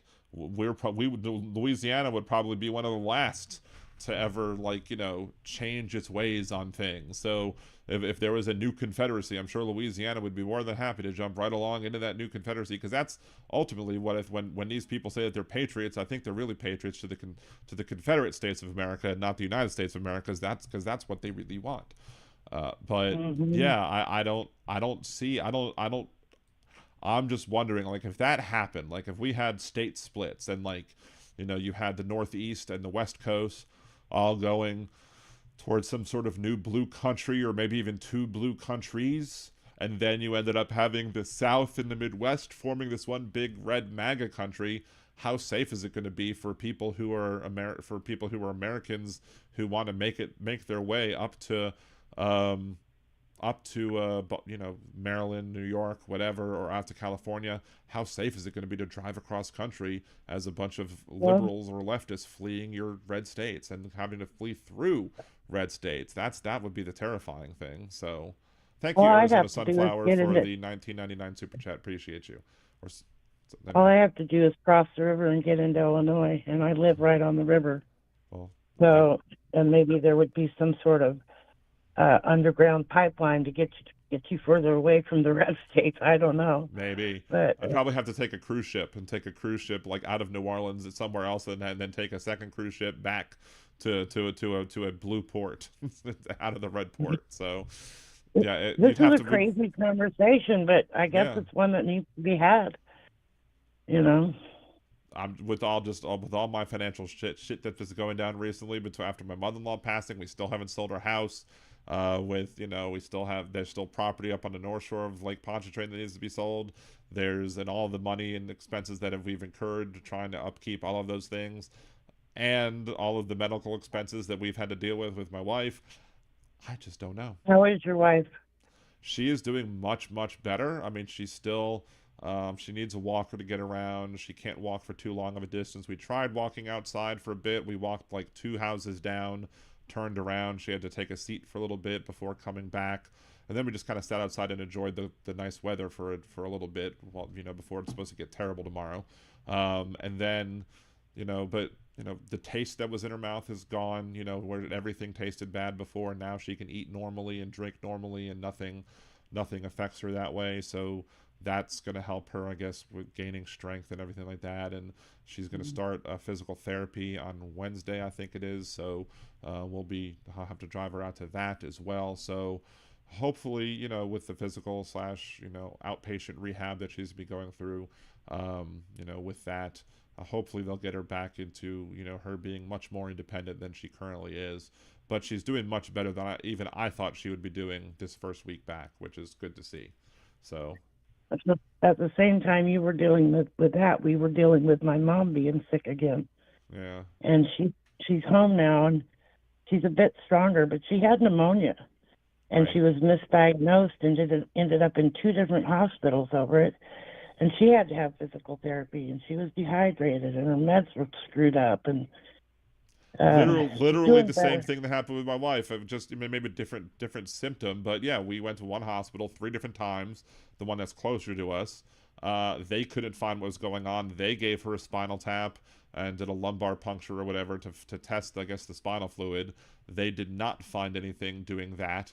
And then other neurologists did another spinal tap like 2 days later and was like, "Oh, you have Guillain-Barré syndrome." So yeah, they were misdiagnosing her all the live long day. It took us going to another hospital to be able to get the right diagnosis and start treatment. If we would have went to that hospital early on, who knows how, she might have been in the hospital much shorter amount of time, and maybe it wouldn't have gotten as bad as it did. But, at the end of the day, thankfully we got They sent the my correct mom home. diagnosis. She needed rehab, and they wouldn't pay for it. She had United. And Right. so they said, okay, well, we'll send rehab to the house. They came for 2 weeks and said, okay, that's all you're covered for. 2 weeks of rehab.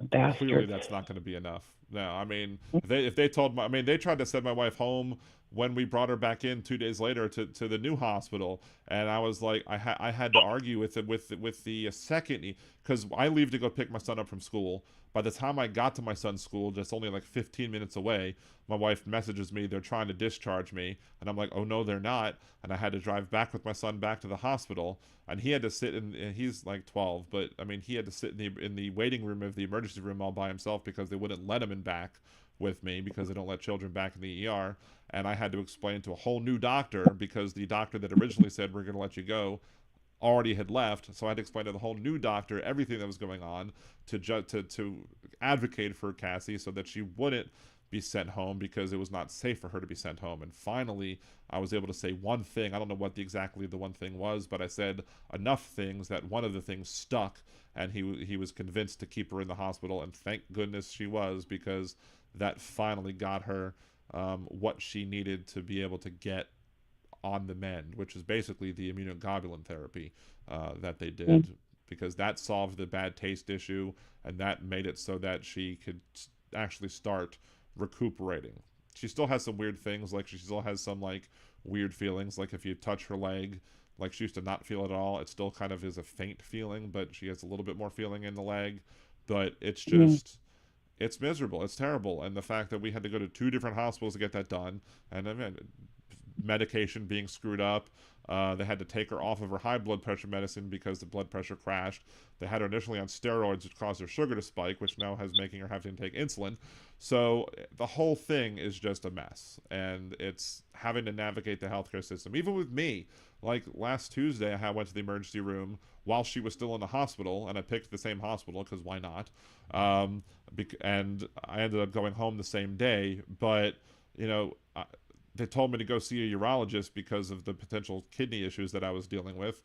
And they're like, oh, the first appointment that we can see you on is April 9th. I'm like, I just came out of the ER for something pertaining to this, and they're telling me to see you, and you want me to wait till April 9th? That's not going to work. That's not going to do anything. So, yeah, it's just bizarre that you have to let things become an emergency in order to get people to take you seriously. And that was one of the things that was supposed to be fixed by allowing things like preventive care to be covered at 100% first dollar in the Affordable Care Act, is that you wouldn't have to let things become an emergency in order to treat them, and that was supposed to save money, but unfortunately we don't have enough doctors, I guess, in the field who are, to be able to handle the influx of the patients that are going to come in to deal with this stuff. So you then have to allow something to become an emergency, and then that just is a waste of money.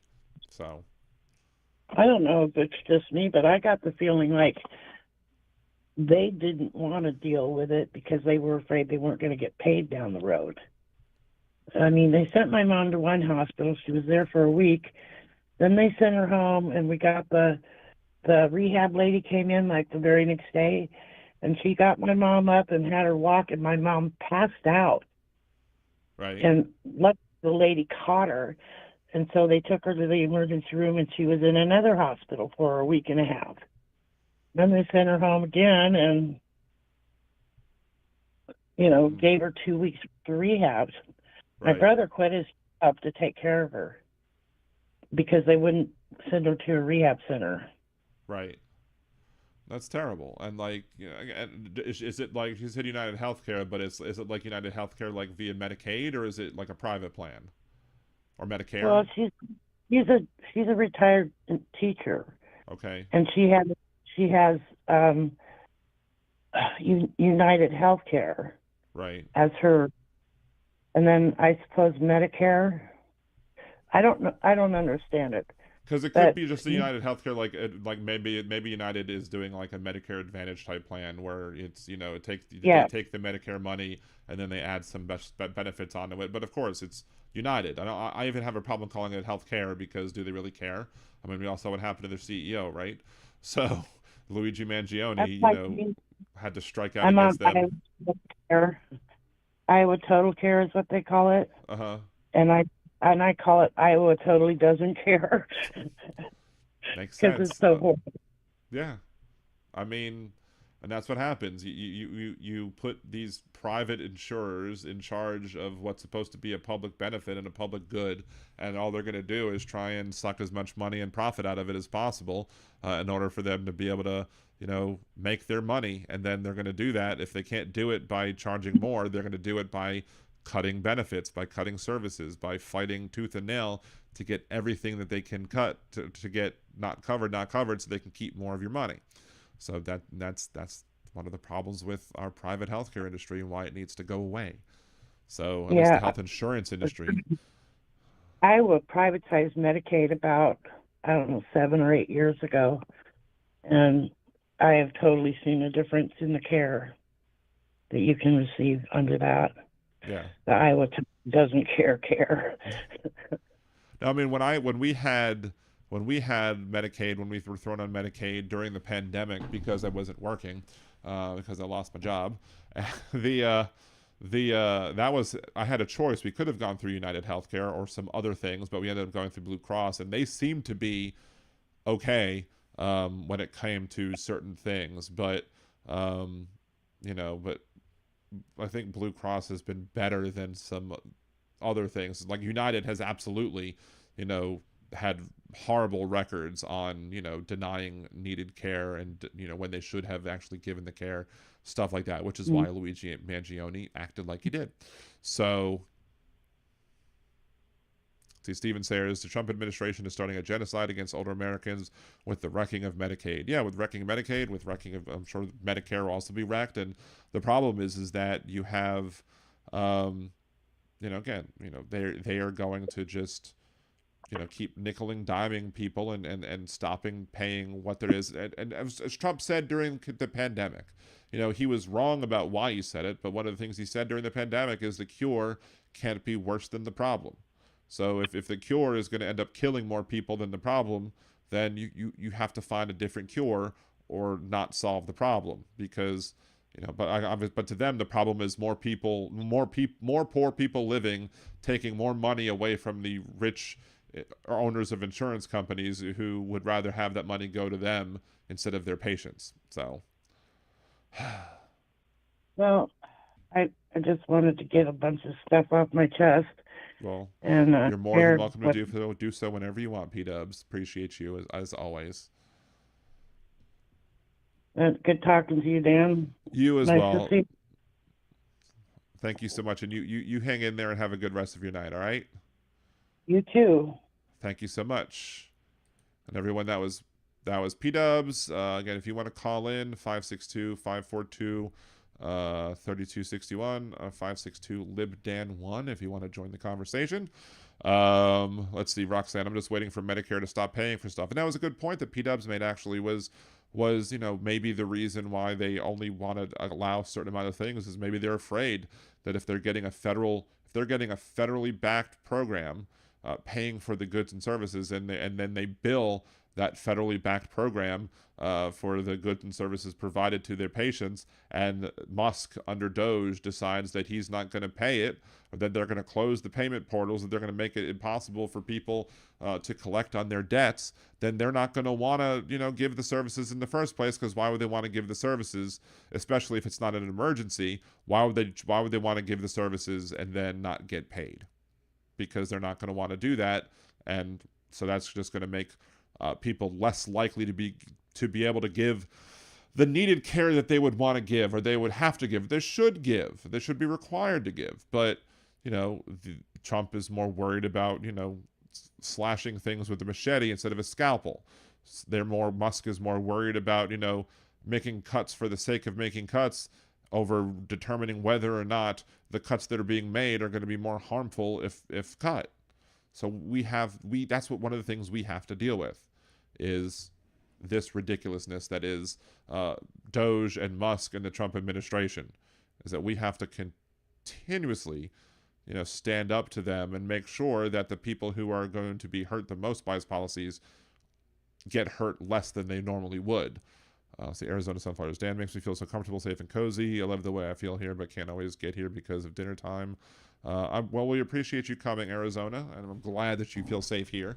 Trucker John does say that I'm the best program on YouTube, so I will trust Trucker John's feelings on the matter.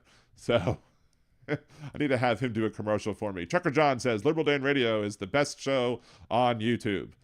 So, but with the endorsement of the bad mother truckers, who can go wrong, right? So, one of the things, though, I forget who said it. I think it might have been when I was on the phone with Big Hook, but I think it was somebody in the chat that actually said it, was something to the effect of, Big Hook mentioned like 12-step programs. That's it. But you go through 12-step programs, and then one of the 12 steps is what? Seeking forgiveness or apologizing to the. I've never been through a 12-step program, so let me. What are the 12 steps? Because he did say something. 12 steps. Admit you were powerless. Okay, blah blah blah. Made a decision. Made searching. Admitted to whatever. Humbly asks whatever. Made a list of all persons' harms and became willing to make amends to all. Make direct amends to people whenever possible, except when to do so would injure them or others. Well, here's one of the things, though. I have a friend of mine who does have an ex who is a part of AA, who is definitely an alcoholic, had some big problems, and is trying to deal with step 9. But she wants nothing to do with him. She wants nothing to do with her ex. So, but he keeps trying to make the direct amends to her, and ignoring the fact when it says except when to do so would injure them or others, because there's more than just physical injuries, there's mental injuries as well. So that's one of the problems I think with people that are going through 12-step programs, is the fact that they try to do what is asked of them or told that they need to do to help them recover, but they don't realize that sometimes they don't have the right to approach the people and ask them if they can make direct amends. Maybe they can ask, but they don't have the right to actually do it. The other people don't have to allow you back into their lives. The people that you've harmed don't need to do that. And I guess when it comes to with the Trump administration and with MAGA folks who might turn around and might start doing the 12 steps and might start seeing the way that they wronged the people, you can't expect that the people who you've wronged are going to just turn around and be like, oh, okay, that's fine, I forgive you. Some might choose to forgive.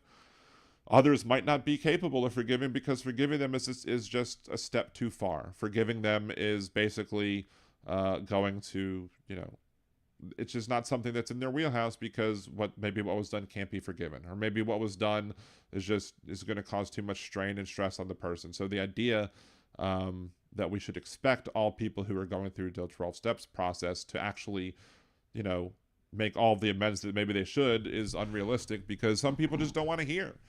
I know that I have somebody that I used to know who I am assuming is an alcoholic. I don't know if he's actually ever been to meetings or whatever, but I'm just assuming that this individual is an alcoholic. If a person ever tried to come to me and try to make amends, I would not have anything to do with them. I would say, stay away from me. I don't want to hear from you. I don't want to talk to you. I don't want anything to do with you. Shut up. I'm glad you got help. I hope you continue to have help that you need and to be a better person, but you're not going to be making yourself feel any better through me. So same thing with Trump supporters. If there are Trump supporters who realize that they backed the wrong horse, if they realize that who they backed is causing people harm, they have to realize that if they're going to try and go through these 12 supposed steps, that not everybody's going to want to hear it, and they have to accept the fact that some people are not going to forgive them for the actions that they took, because the actions that they took were very harmful to others. And as somebody who is trying to do a mea culpa, and as somebody who's trying to, make amends, you just have to understand that not everybody's going to want to listen to you, because not everybody's going to trust you. Not everybody's going to trust that this is coming from a legitimate place. Not everybody's going to trust that you are doing things for the correct motives. And we have no reason to trust you. You voted for Donald Trump a second time after him proving himself to be unworthy and unreliable, proving himself to be the worst president in American history, and yet people voted for him again. There's no way that you can expect all of the people who were harmed by that decision to then say, "Oh, I forgive you." No, it's not going to happen. VD Hertz. I guess it does. Marco Rubio won't have a political career past Secretary of State? Clearly not. Because he's proven himself to be weak and have no spine. Why would anybody respect Marco Rubio after, during the 2016 campaign, Trump called him Lil Marco and berated him and insulted him, and now Marco Rubio is just, towing the line and following Donald Trump, even though Donald Trump is a piece of crap and treated him very crappily. So yeah. So sometimes you got to be done with people. Vicious Rabbit Trumper, done. There's very few people who I consider to be friends who I know voted for Trump still. There are people who I talk to, who I communicate with on Facebook, and who I know have done that. But you would have to prove a lot that you are going to stand by my family, even though voting for Trump makes me question whether or not you want to do that, generally speaking. But again, one or two people have the pass. It takes a lot for those people to get the pass. You have to, again, prove yourself that, despite your terrible vote and despite the risk that your vote puts me in, that you are still somehow worthy of being in my life. So again, it doesn't happen with many people. I've lost a lot of people who used to be my friends over the course of the last 8-10 years now, because those people didn't want to see the threat that Donald Trump posed to me, the threat that Donald Trump posed to my family, the threat that his supporters posed to me and my family, and other people who are loved ones and cared about one. So, it's very tough for me to be like, okay, I'll give you a pass for that and still allow you to be in my life. The exception proves the rule, so to speak. So, see, I've adapted J.D. Vance's name to a comic book version, mocking him, hence my name.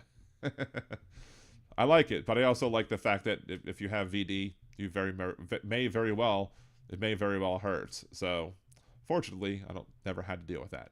So, maybe more of that type of conversations if I ever get to do Liberal Dan After Dark. Liberal Dan Radio After Dark, the new channel that I would create for such more adult conversations. So not necessarily naughty conversations, but conversations on adult topics that I wouldn't want to trust YouTube censors to risk my monetization over. So we'd make a separate channel just for that. So Let's see, it's insanity. John also makes me really sad thinking about how much better quality of lives everyone would have if we all had free healthcare. Of course, conservatives will be like, it's not free, somebody has to pay for it. Of course somebody has to pay for it. It's paid for with their tax dollars, and you should pay into it with your tax dollars based on your ability to pay. And so if you have less money, you still should be able to access the healthcare system, should be able to, get the care you need and not have to wait for it to be an emergency. For example, let's see, John Depp, Steve, what I gave what's considered good insurance, $600 a month plus copays. Is that for a solo person, John Depp, or is that for a family? Because that's much better than what I'm paying for my family plan. So, let's see. All right, Lobadan, yes, apologize to those you've done wrong to. Yeah, you should apologize to those who've done wrong to, but you can't expect people who you apologize to accept your apology. And you have to accept the fact that people are going to reject your apology, and that's going to come with it because you're dealing with your choices, i.e. you effed around, you're finding out. So, Big Hook, glad I could add to the show and voice others' concerns. Dan is a much better speaker and can rattle off the facts. You're a good speaker, though, Big Hook. And I always appreciate you calling in, but I do appreciate the fact that, I do appreciate the compliment. That's one of the reasons I think that I should probably have a much more listened to show than I currently do. But I have people who listen. People who listen and watch Liberal Dan Radio, Talk from the Left, That's Right, are people of more refined tastes. So we can't necessarily expect everybody to come along board because the people who are here already know what good radio is, right? What good talk shows are, what good podcasts are. So you watch Hal, and Hal's good. I'm sure you watch Trucker John, and that's good. But there are plenty of lots of other left, progressive, liberal leaning shows that you should, and everybody should be subscribed to, and everybody should be liking and share and commenting their videos and sharing their videos, etc., just to help all of the people's algorithms up. There's actually a new person that I found who's very, very, very new. But I'm probably going to try and make it my goal to try and help him get elevated up as well, because again, it's just another voice on the left that is going to help fight against the right-wing echo chamber that exists across social media. Because as of right now, you have people who might be, could go either way. Those swing voters or whatever. Those people who could go either way. If all they have to listen to is right-wing talk, if all they have to listen to are right-wing pundits making the arguments in support of what their president is doing, you're not going to have the ability to fight back against those people unless you have a strong left-wing, left-leaning, liberal/progressive presence on the net that's going to go back and fight against everything, which is why I always say, just like, share, comment, not just on my videos, but on the videos of anybody else that you see that you like, that you want to support, because by sharing those videos to your social media pages, by sharing them to Blue Sky, share them on Facebook, share them wherever you post, you're going to help all of us fight back against this right-wing tyranny that is a threat to not just our country but to the planet. So, see, Yakety Smack, Lib Dan, TJ feel more personal and in touch. How's good? Too fast paced. I like how. I try and be. P-dubs, I got Dan's phone number changed in my phone now. I was really calling on his old number. Yeah, unfortunately, the old phone number belonged to the Blog Talk Radio people, and the Blog Talk Radio people are no longer in existence. So they went the way of the dodo, and so we no longer have the Blog Talk Radio. But I actually now like my soundboard better. Now that I actually found a decent soundboard to actually play all of these sounds on. Thank you, Donald. So we're able to have a much. The other soundboard I had was ridiculous. It was terrible. Like, it would delay. I'd hit the thing. You might not hear the first few seconds of the sound. But now with this new soundboard, it's nice and spiffy. And I have favorites on top, so I can play all of my favorites. Like It Is What It Is, like Oh My, like If It's Not Scottish, It's Crap, like Oklahoma now for Hedge Enemy, and for whenever we talk about King Trump. Have to quote Monty Python, right? So, and then of course there's the other ones as well that I also enjoy playing. Like, I actually haven't played much of these, but at the end of last week, a bunch of the ones from Airplane as well that I have ready to go up on my soundboard. So, yeah, of course, yeah, the Oklahoma one.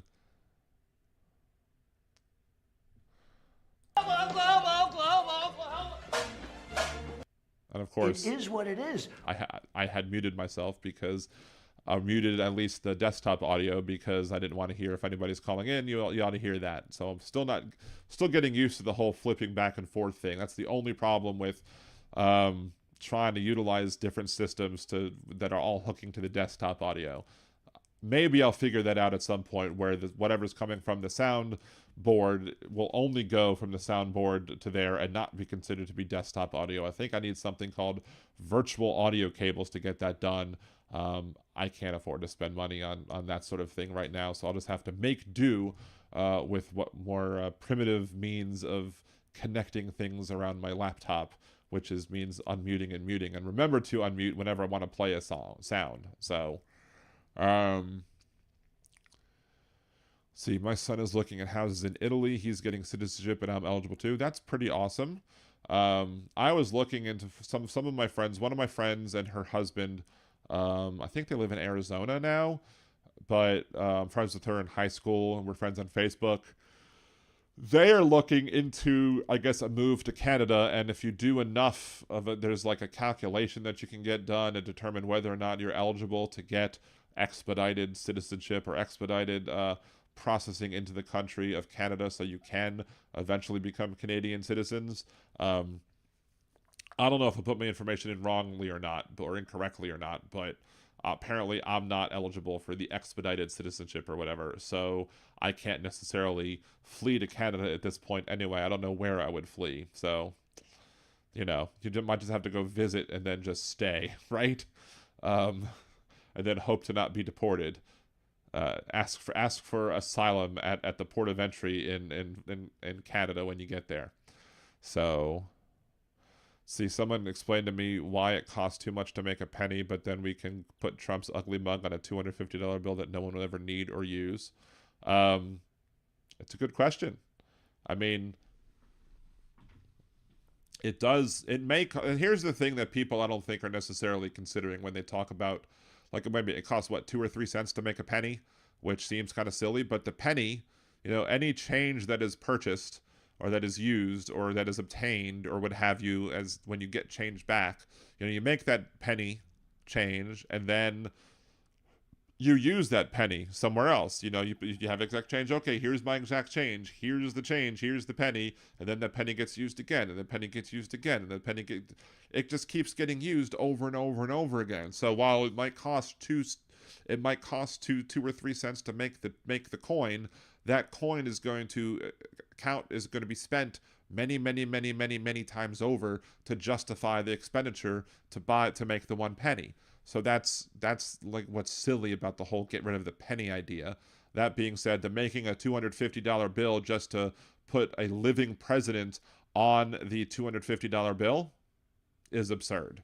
It's absolutely just another vanity project that somebody else is pushing, probably for Trump, because Trump can't necessarily say that he wants it for himself. So he's going to have one of his MAGA-based people in the House propose these things and propose that being done, or whatever, whoever's proposing it. It's just another vanity thing for Donald Trump. It's also probably something else that's done to make as a distraction to everything else that's going on. And while we can't ignore anything that these clowns do, we always have to make sure that we don't allow ourselves to get distracted by these simple things. Hey, Treva, thank you so much for the virtual, $5.55 for the virtual. Let me tell you, if it costs that, I will absolutely buy it if it only costs that. But yeah, I mean, and like people want to argue, do we really need coins? Do we really need paper currency? Do we really need anything like that? I don't know. Maybe.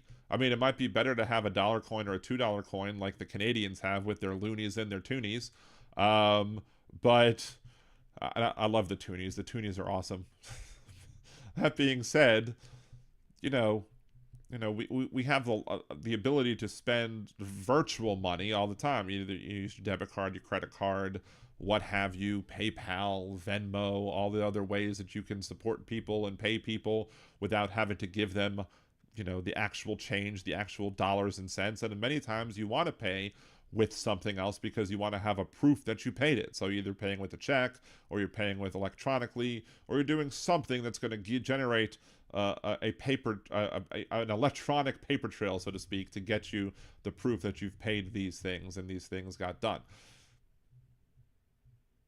So, does that mean we should get rid of the penny? I don't know, but I think it's absurd to make a big stink out of the fact that the penny costs 2 or 3 cents to make when it just keeps getting spent over and over and over again. It technically pays for itself. So,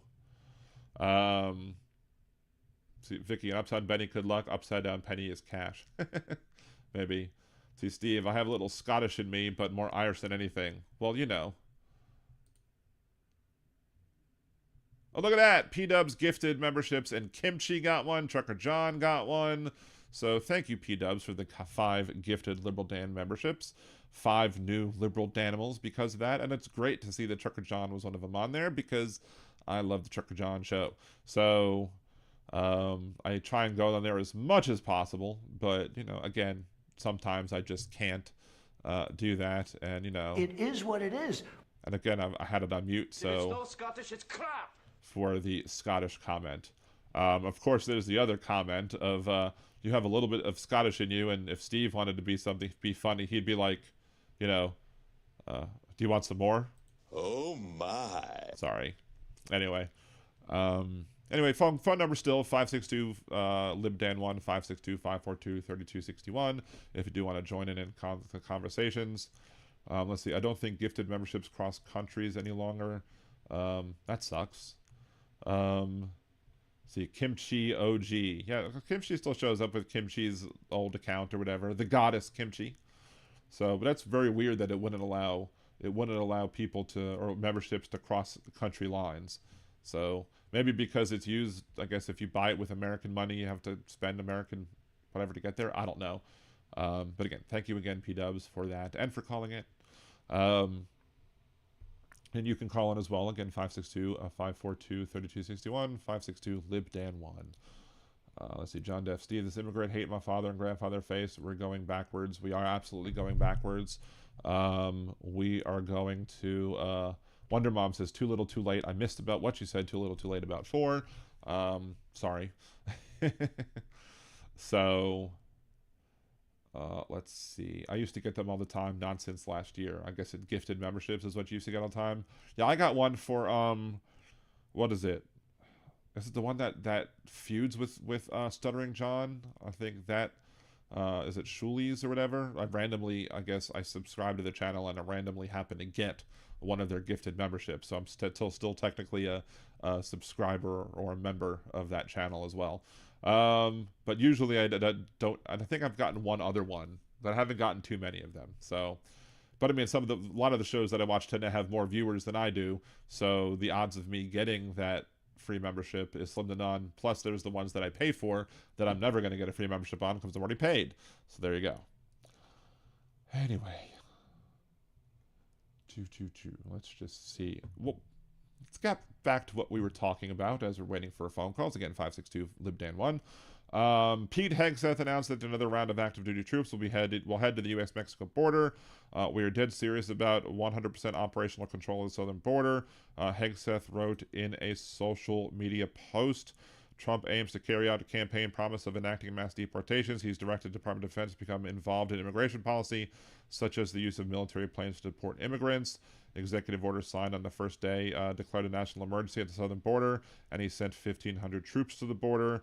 Last surge is from the Stryker Brigade Combat Team and General Support Aviation Battalion. Will join 9,200 troops now stationed at the border with 4,200 stemming from federal deployments and 5,000 from state governors. These forces will arrive in the coming weeks and their deployment underscores the department's unwavering dedication to working alongside the Department of Homeland Security to secure our southern border and maintain the sovereignty, territorial integrity, and security of the United States under President Trump's leadership. Unless Putin decides he wants to cross the border with an army, then they'll just bend over backwards and just let them walk through. Tasks that those active duty troops will partake in the southern border include administrative support, detection and monitoring, transportation support, engineering support, warehousing, and logistics support, according to Northern Command. Do we believe them? Do we believe that that's true?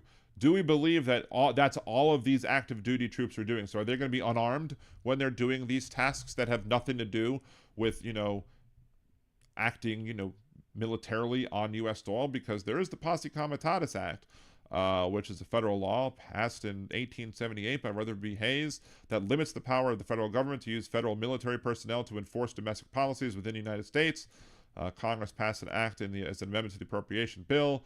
It only applied to the U.S. Army, but subsequent amendments in 56 extended its scope to the Air Force. In 2021, the National Defense Authorization Act further expanded the scope to cover the Navy, Marine Corps, and Space Force. The act does not prevent the Army National Guard or Air National Guard under state authority from acting in a law enforcement capacity within its home state or in an adjacent state if invited to by a governor. United States Coast Guard is not covered by the act either, primarily because it's an armed service. It has a maritime law enforcement mission. So the Posse Comitatus Act prohibits, from after this passage of this act, it's not lawful to employ any part of the Army of the United States as a posse comitatus or otherwise for the purpose of executing the laws, except in such cases and under such circumstances as such employment of said force may be expressly authorized in the Constitution or by an act of Congress, and no money appropriated by this act shall be used to pay for any expenses incurred in the employment of any troops in violation of this section. So, do we trust that the military is not going to do things that they're not allowed to do under the Posse Comitatus Act? I don't believe so. I believe that they will fully, absolutely be under the orders, or maybe not even under orders. Maybe it'll just be expected of them in unstated or unwritten words that they are kind of wink, wink, nudge, nudge. Now, you're not supposed to act on our soil and do anything. You're only supposed to do these things. Wink, wink, nudge, nudge. Say no more. What do you mean? How do you do? How's your father? Or whatever it is. I don't trust them.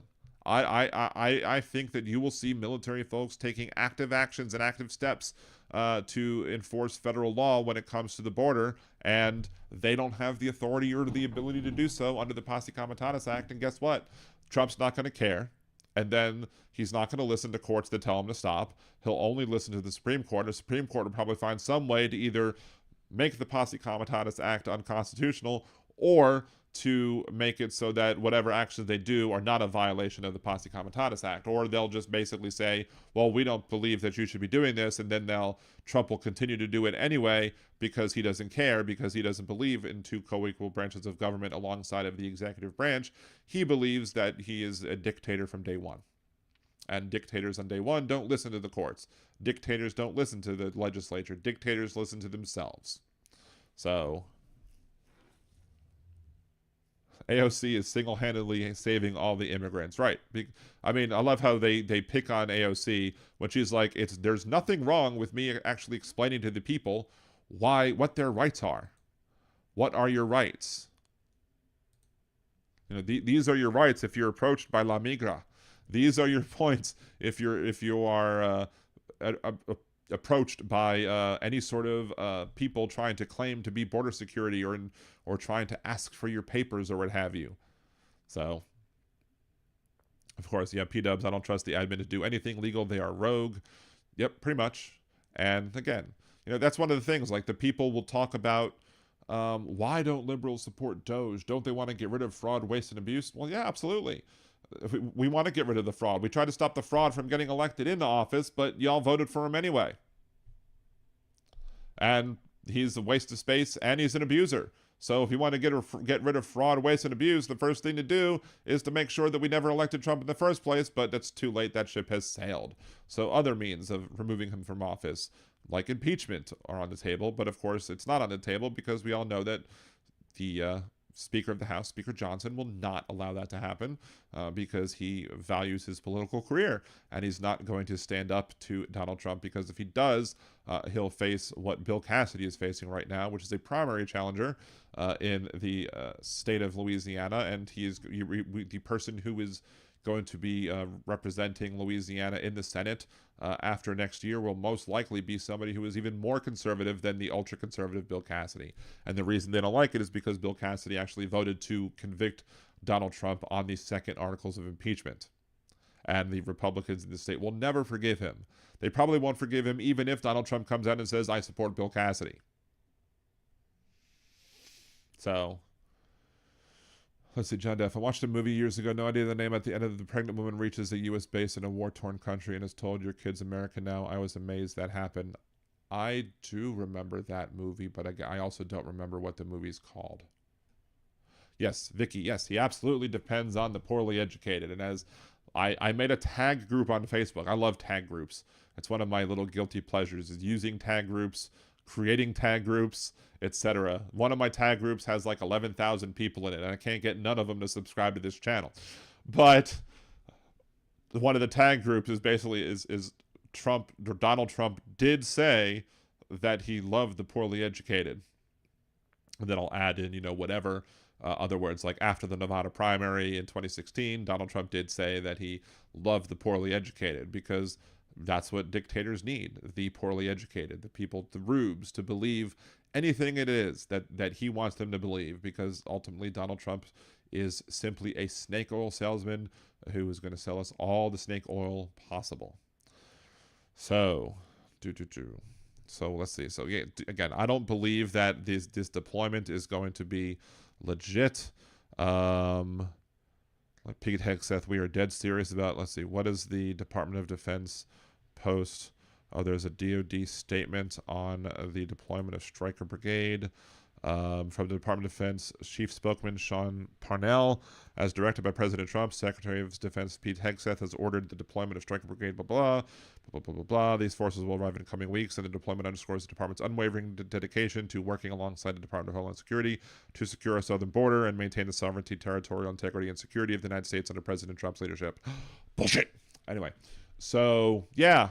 Nothing new in that little post right there that was posted. But again, Pete Hegseth on Twitter was like, we are dead serious about 100% operational control of the southern border. But,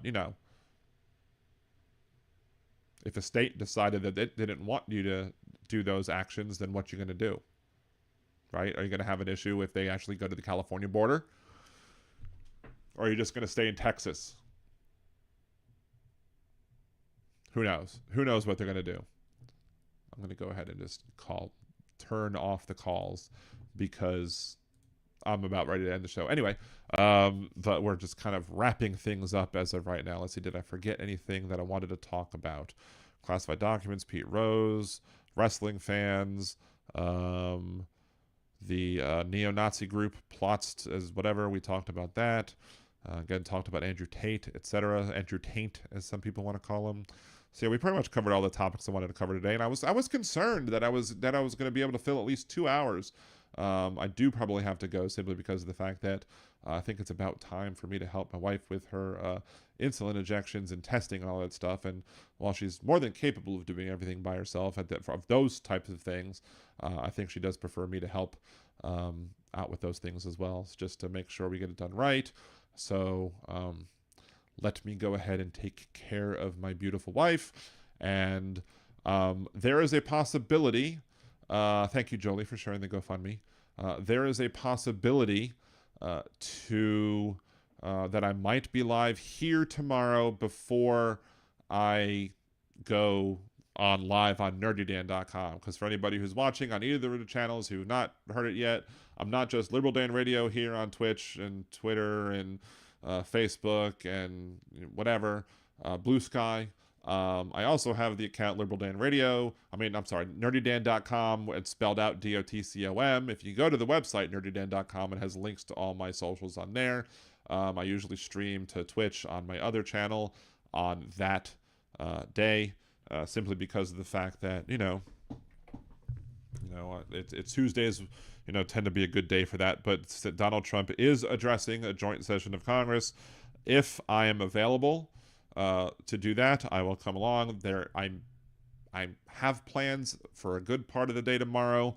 We're off for Mardi Gras Day, so I'm going to do something fun because the kids are home, so they can help Cassie whenever Cassie needs help, and we will go from there.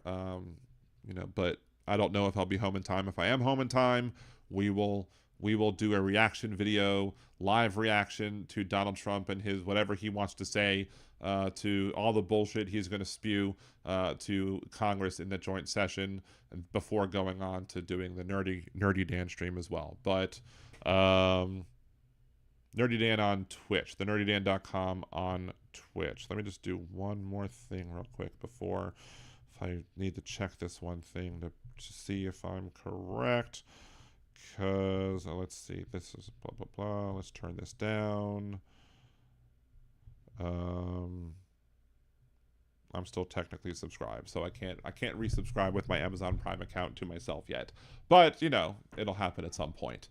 So anyway, thanks everyone for joining the show. Again, if you're watching on Twitch, because Twitch doesn't like my outro music, it brings up like a copyright violation.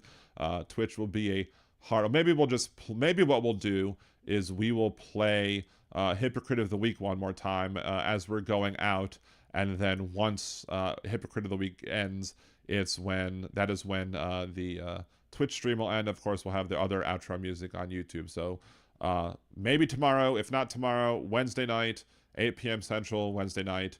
Watch on either Blue Sky or on YouTube, where I'll post something about whether or not I'm going to go live tomorrow or not.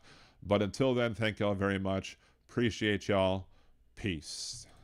This week's Hypocrite of the Week is National Embarrassment, President Donald Trump. Old Donny Boy has talked endlessly about how he wants to stop sex traffickers and rapists from crossing our borders. Andrew Tate has been charged in Romania for sex trafficking of minors, rape, and various other crimes. So why then was Andrew Tate and his brother allowed to cross into our country? It's because hypocrisy is a conservative prerequisite. To see who next week's Hypocrite of the Week will be, tune in live Mondays and Wednesdays at 8 p.m. Central on liberaldanradio.com or twitch.tv/liberaldanradio for more talk from the left. That's right.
here live.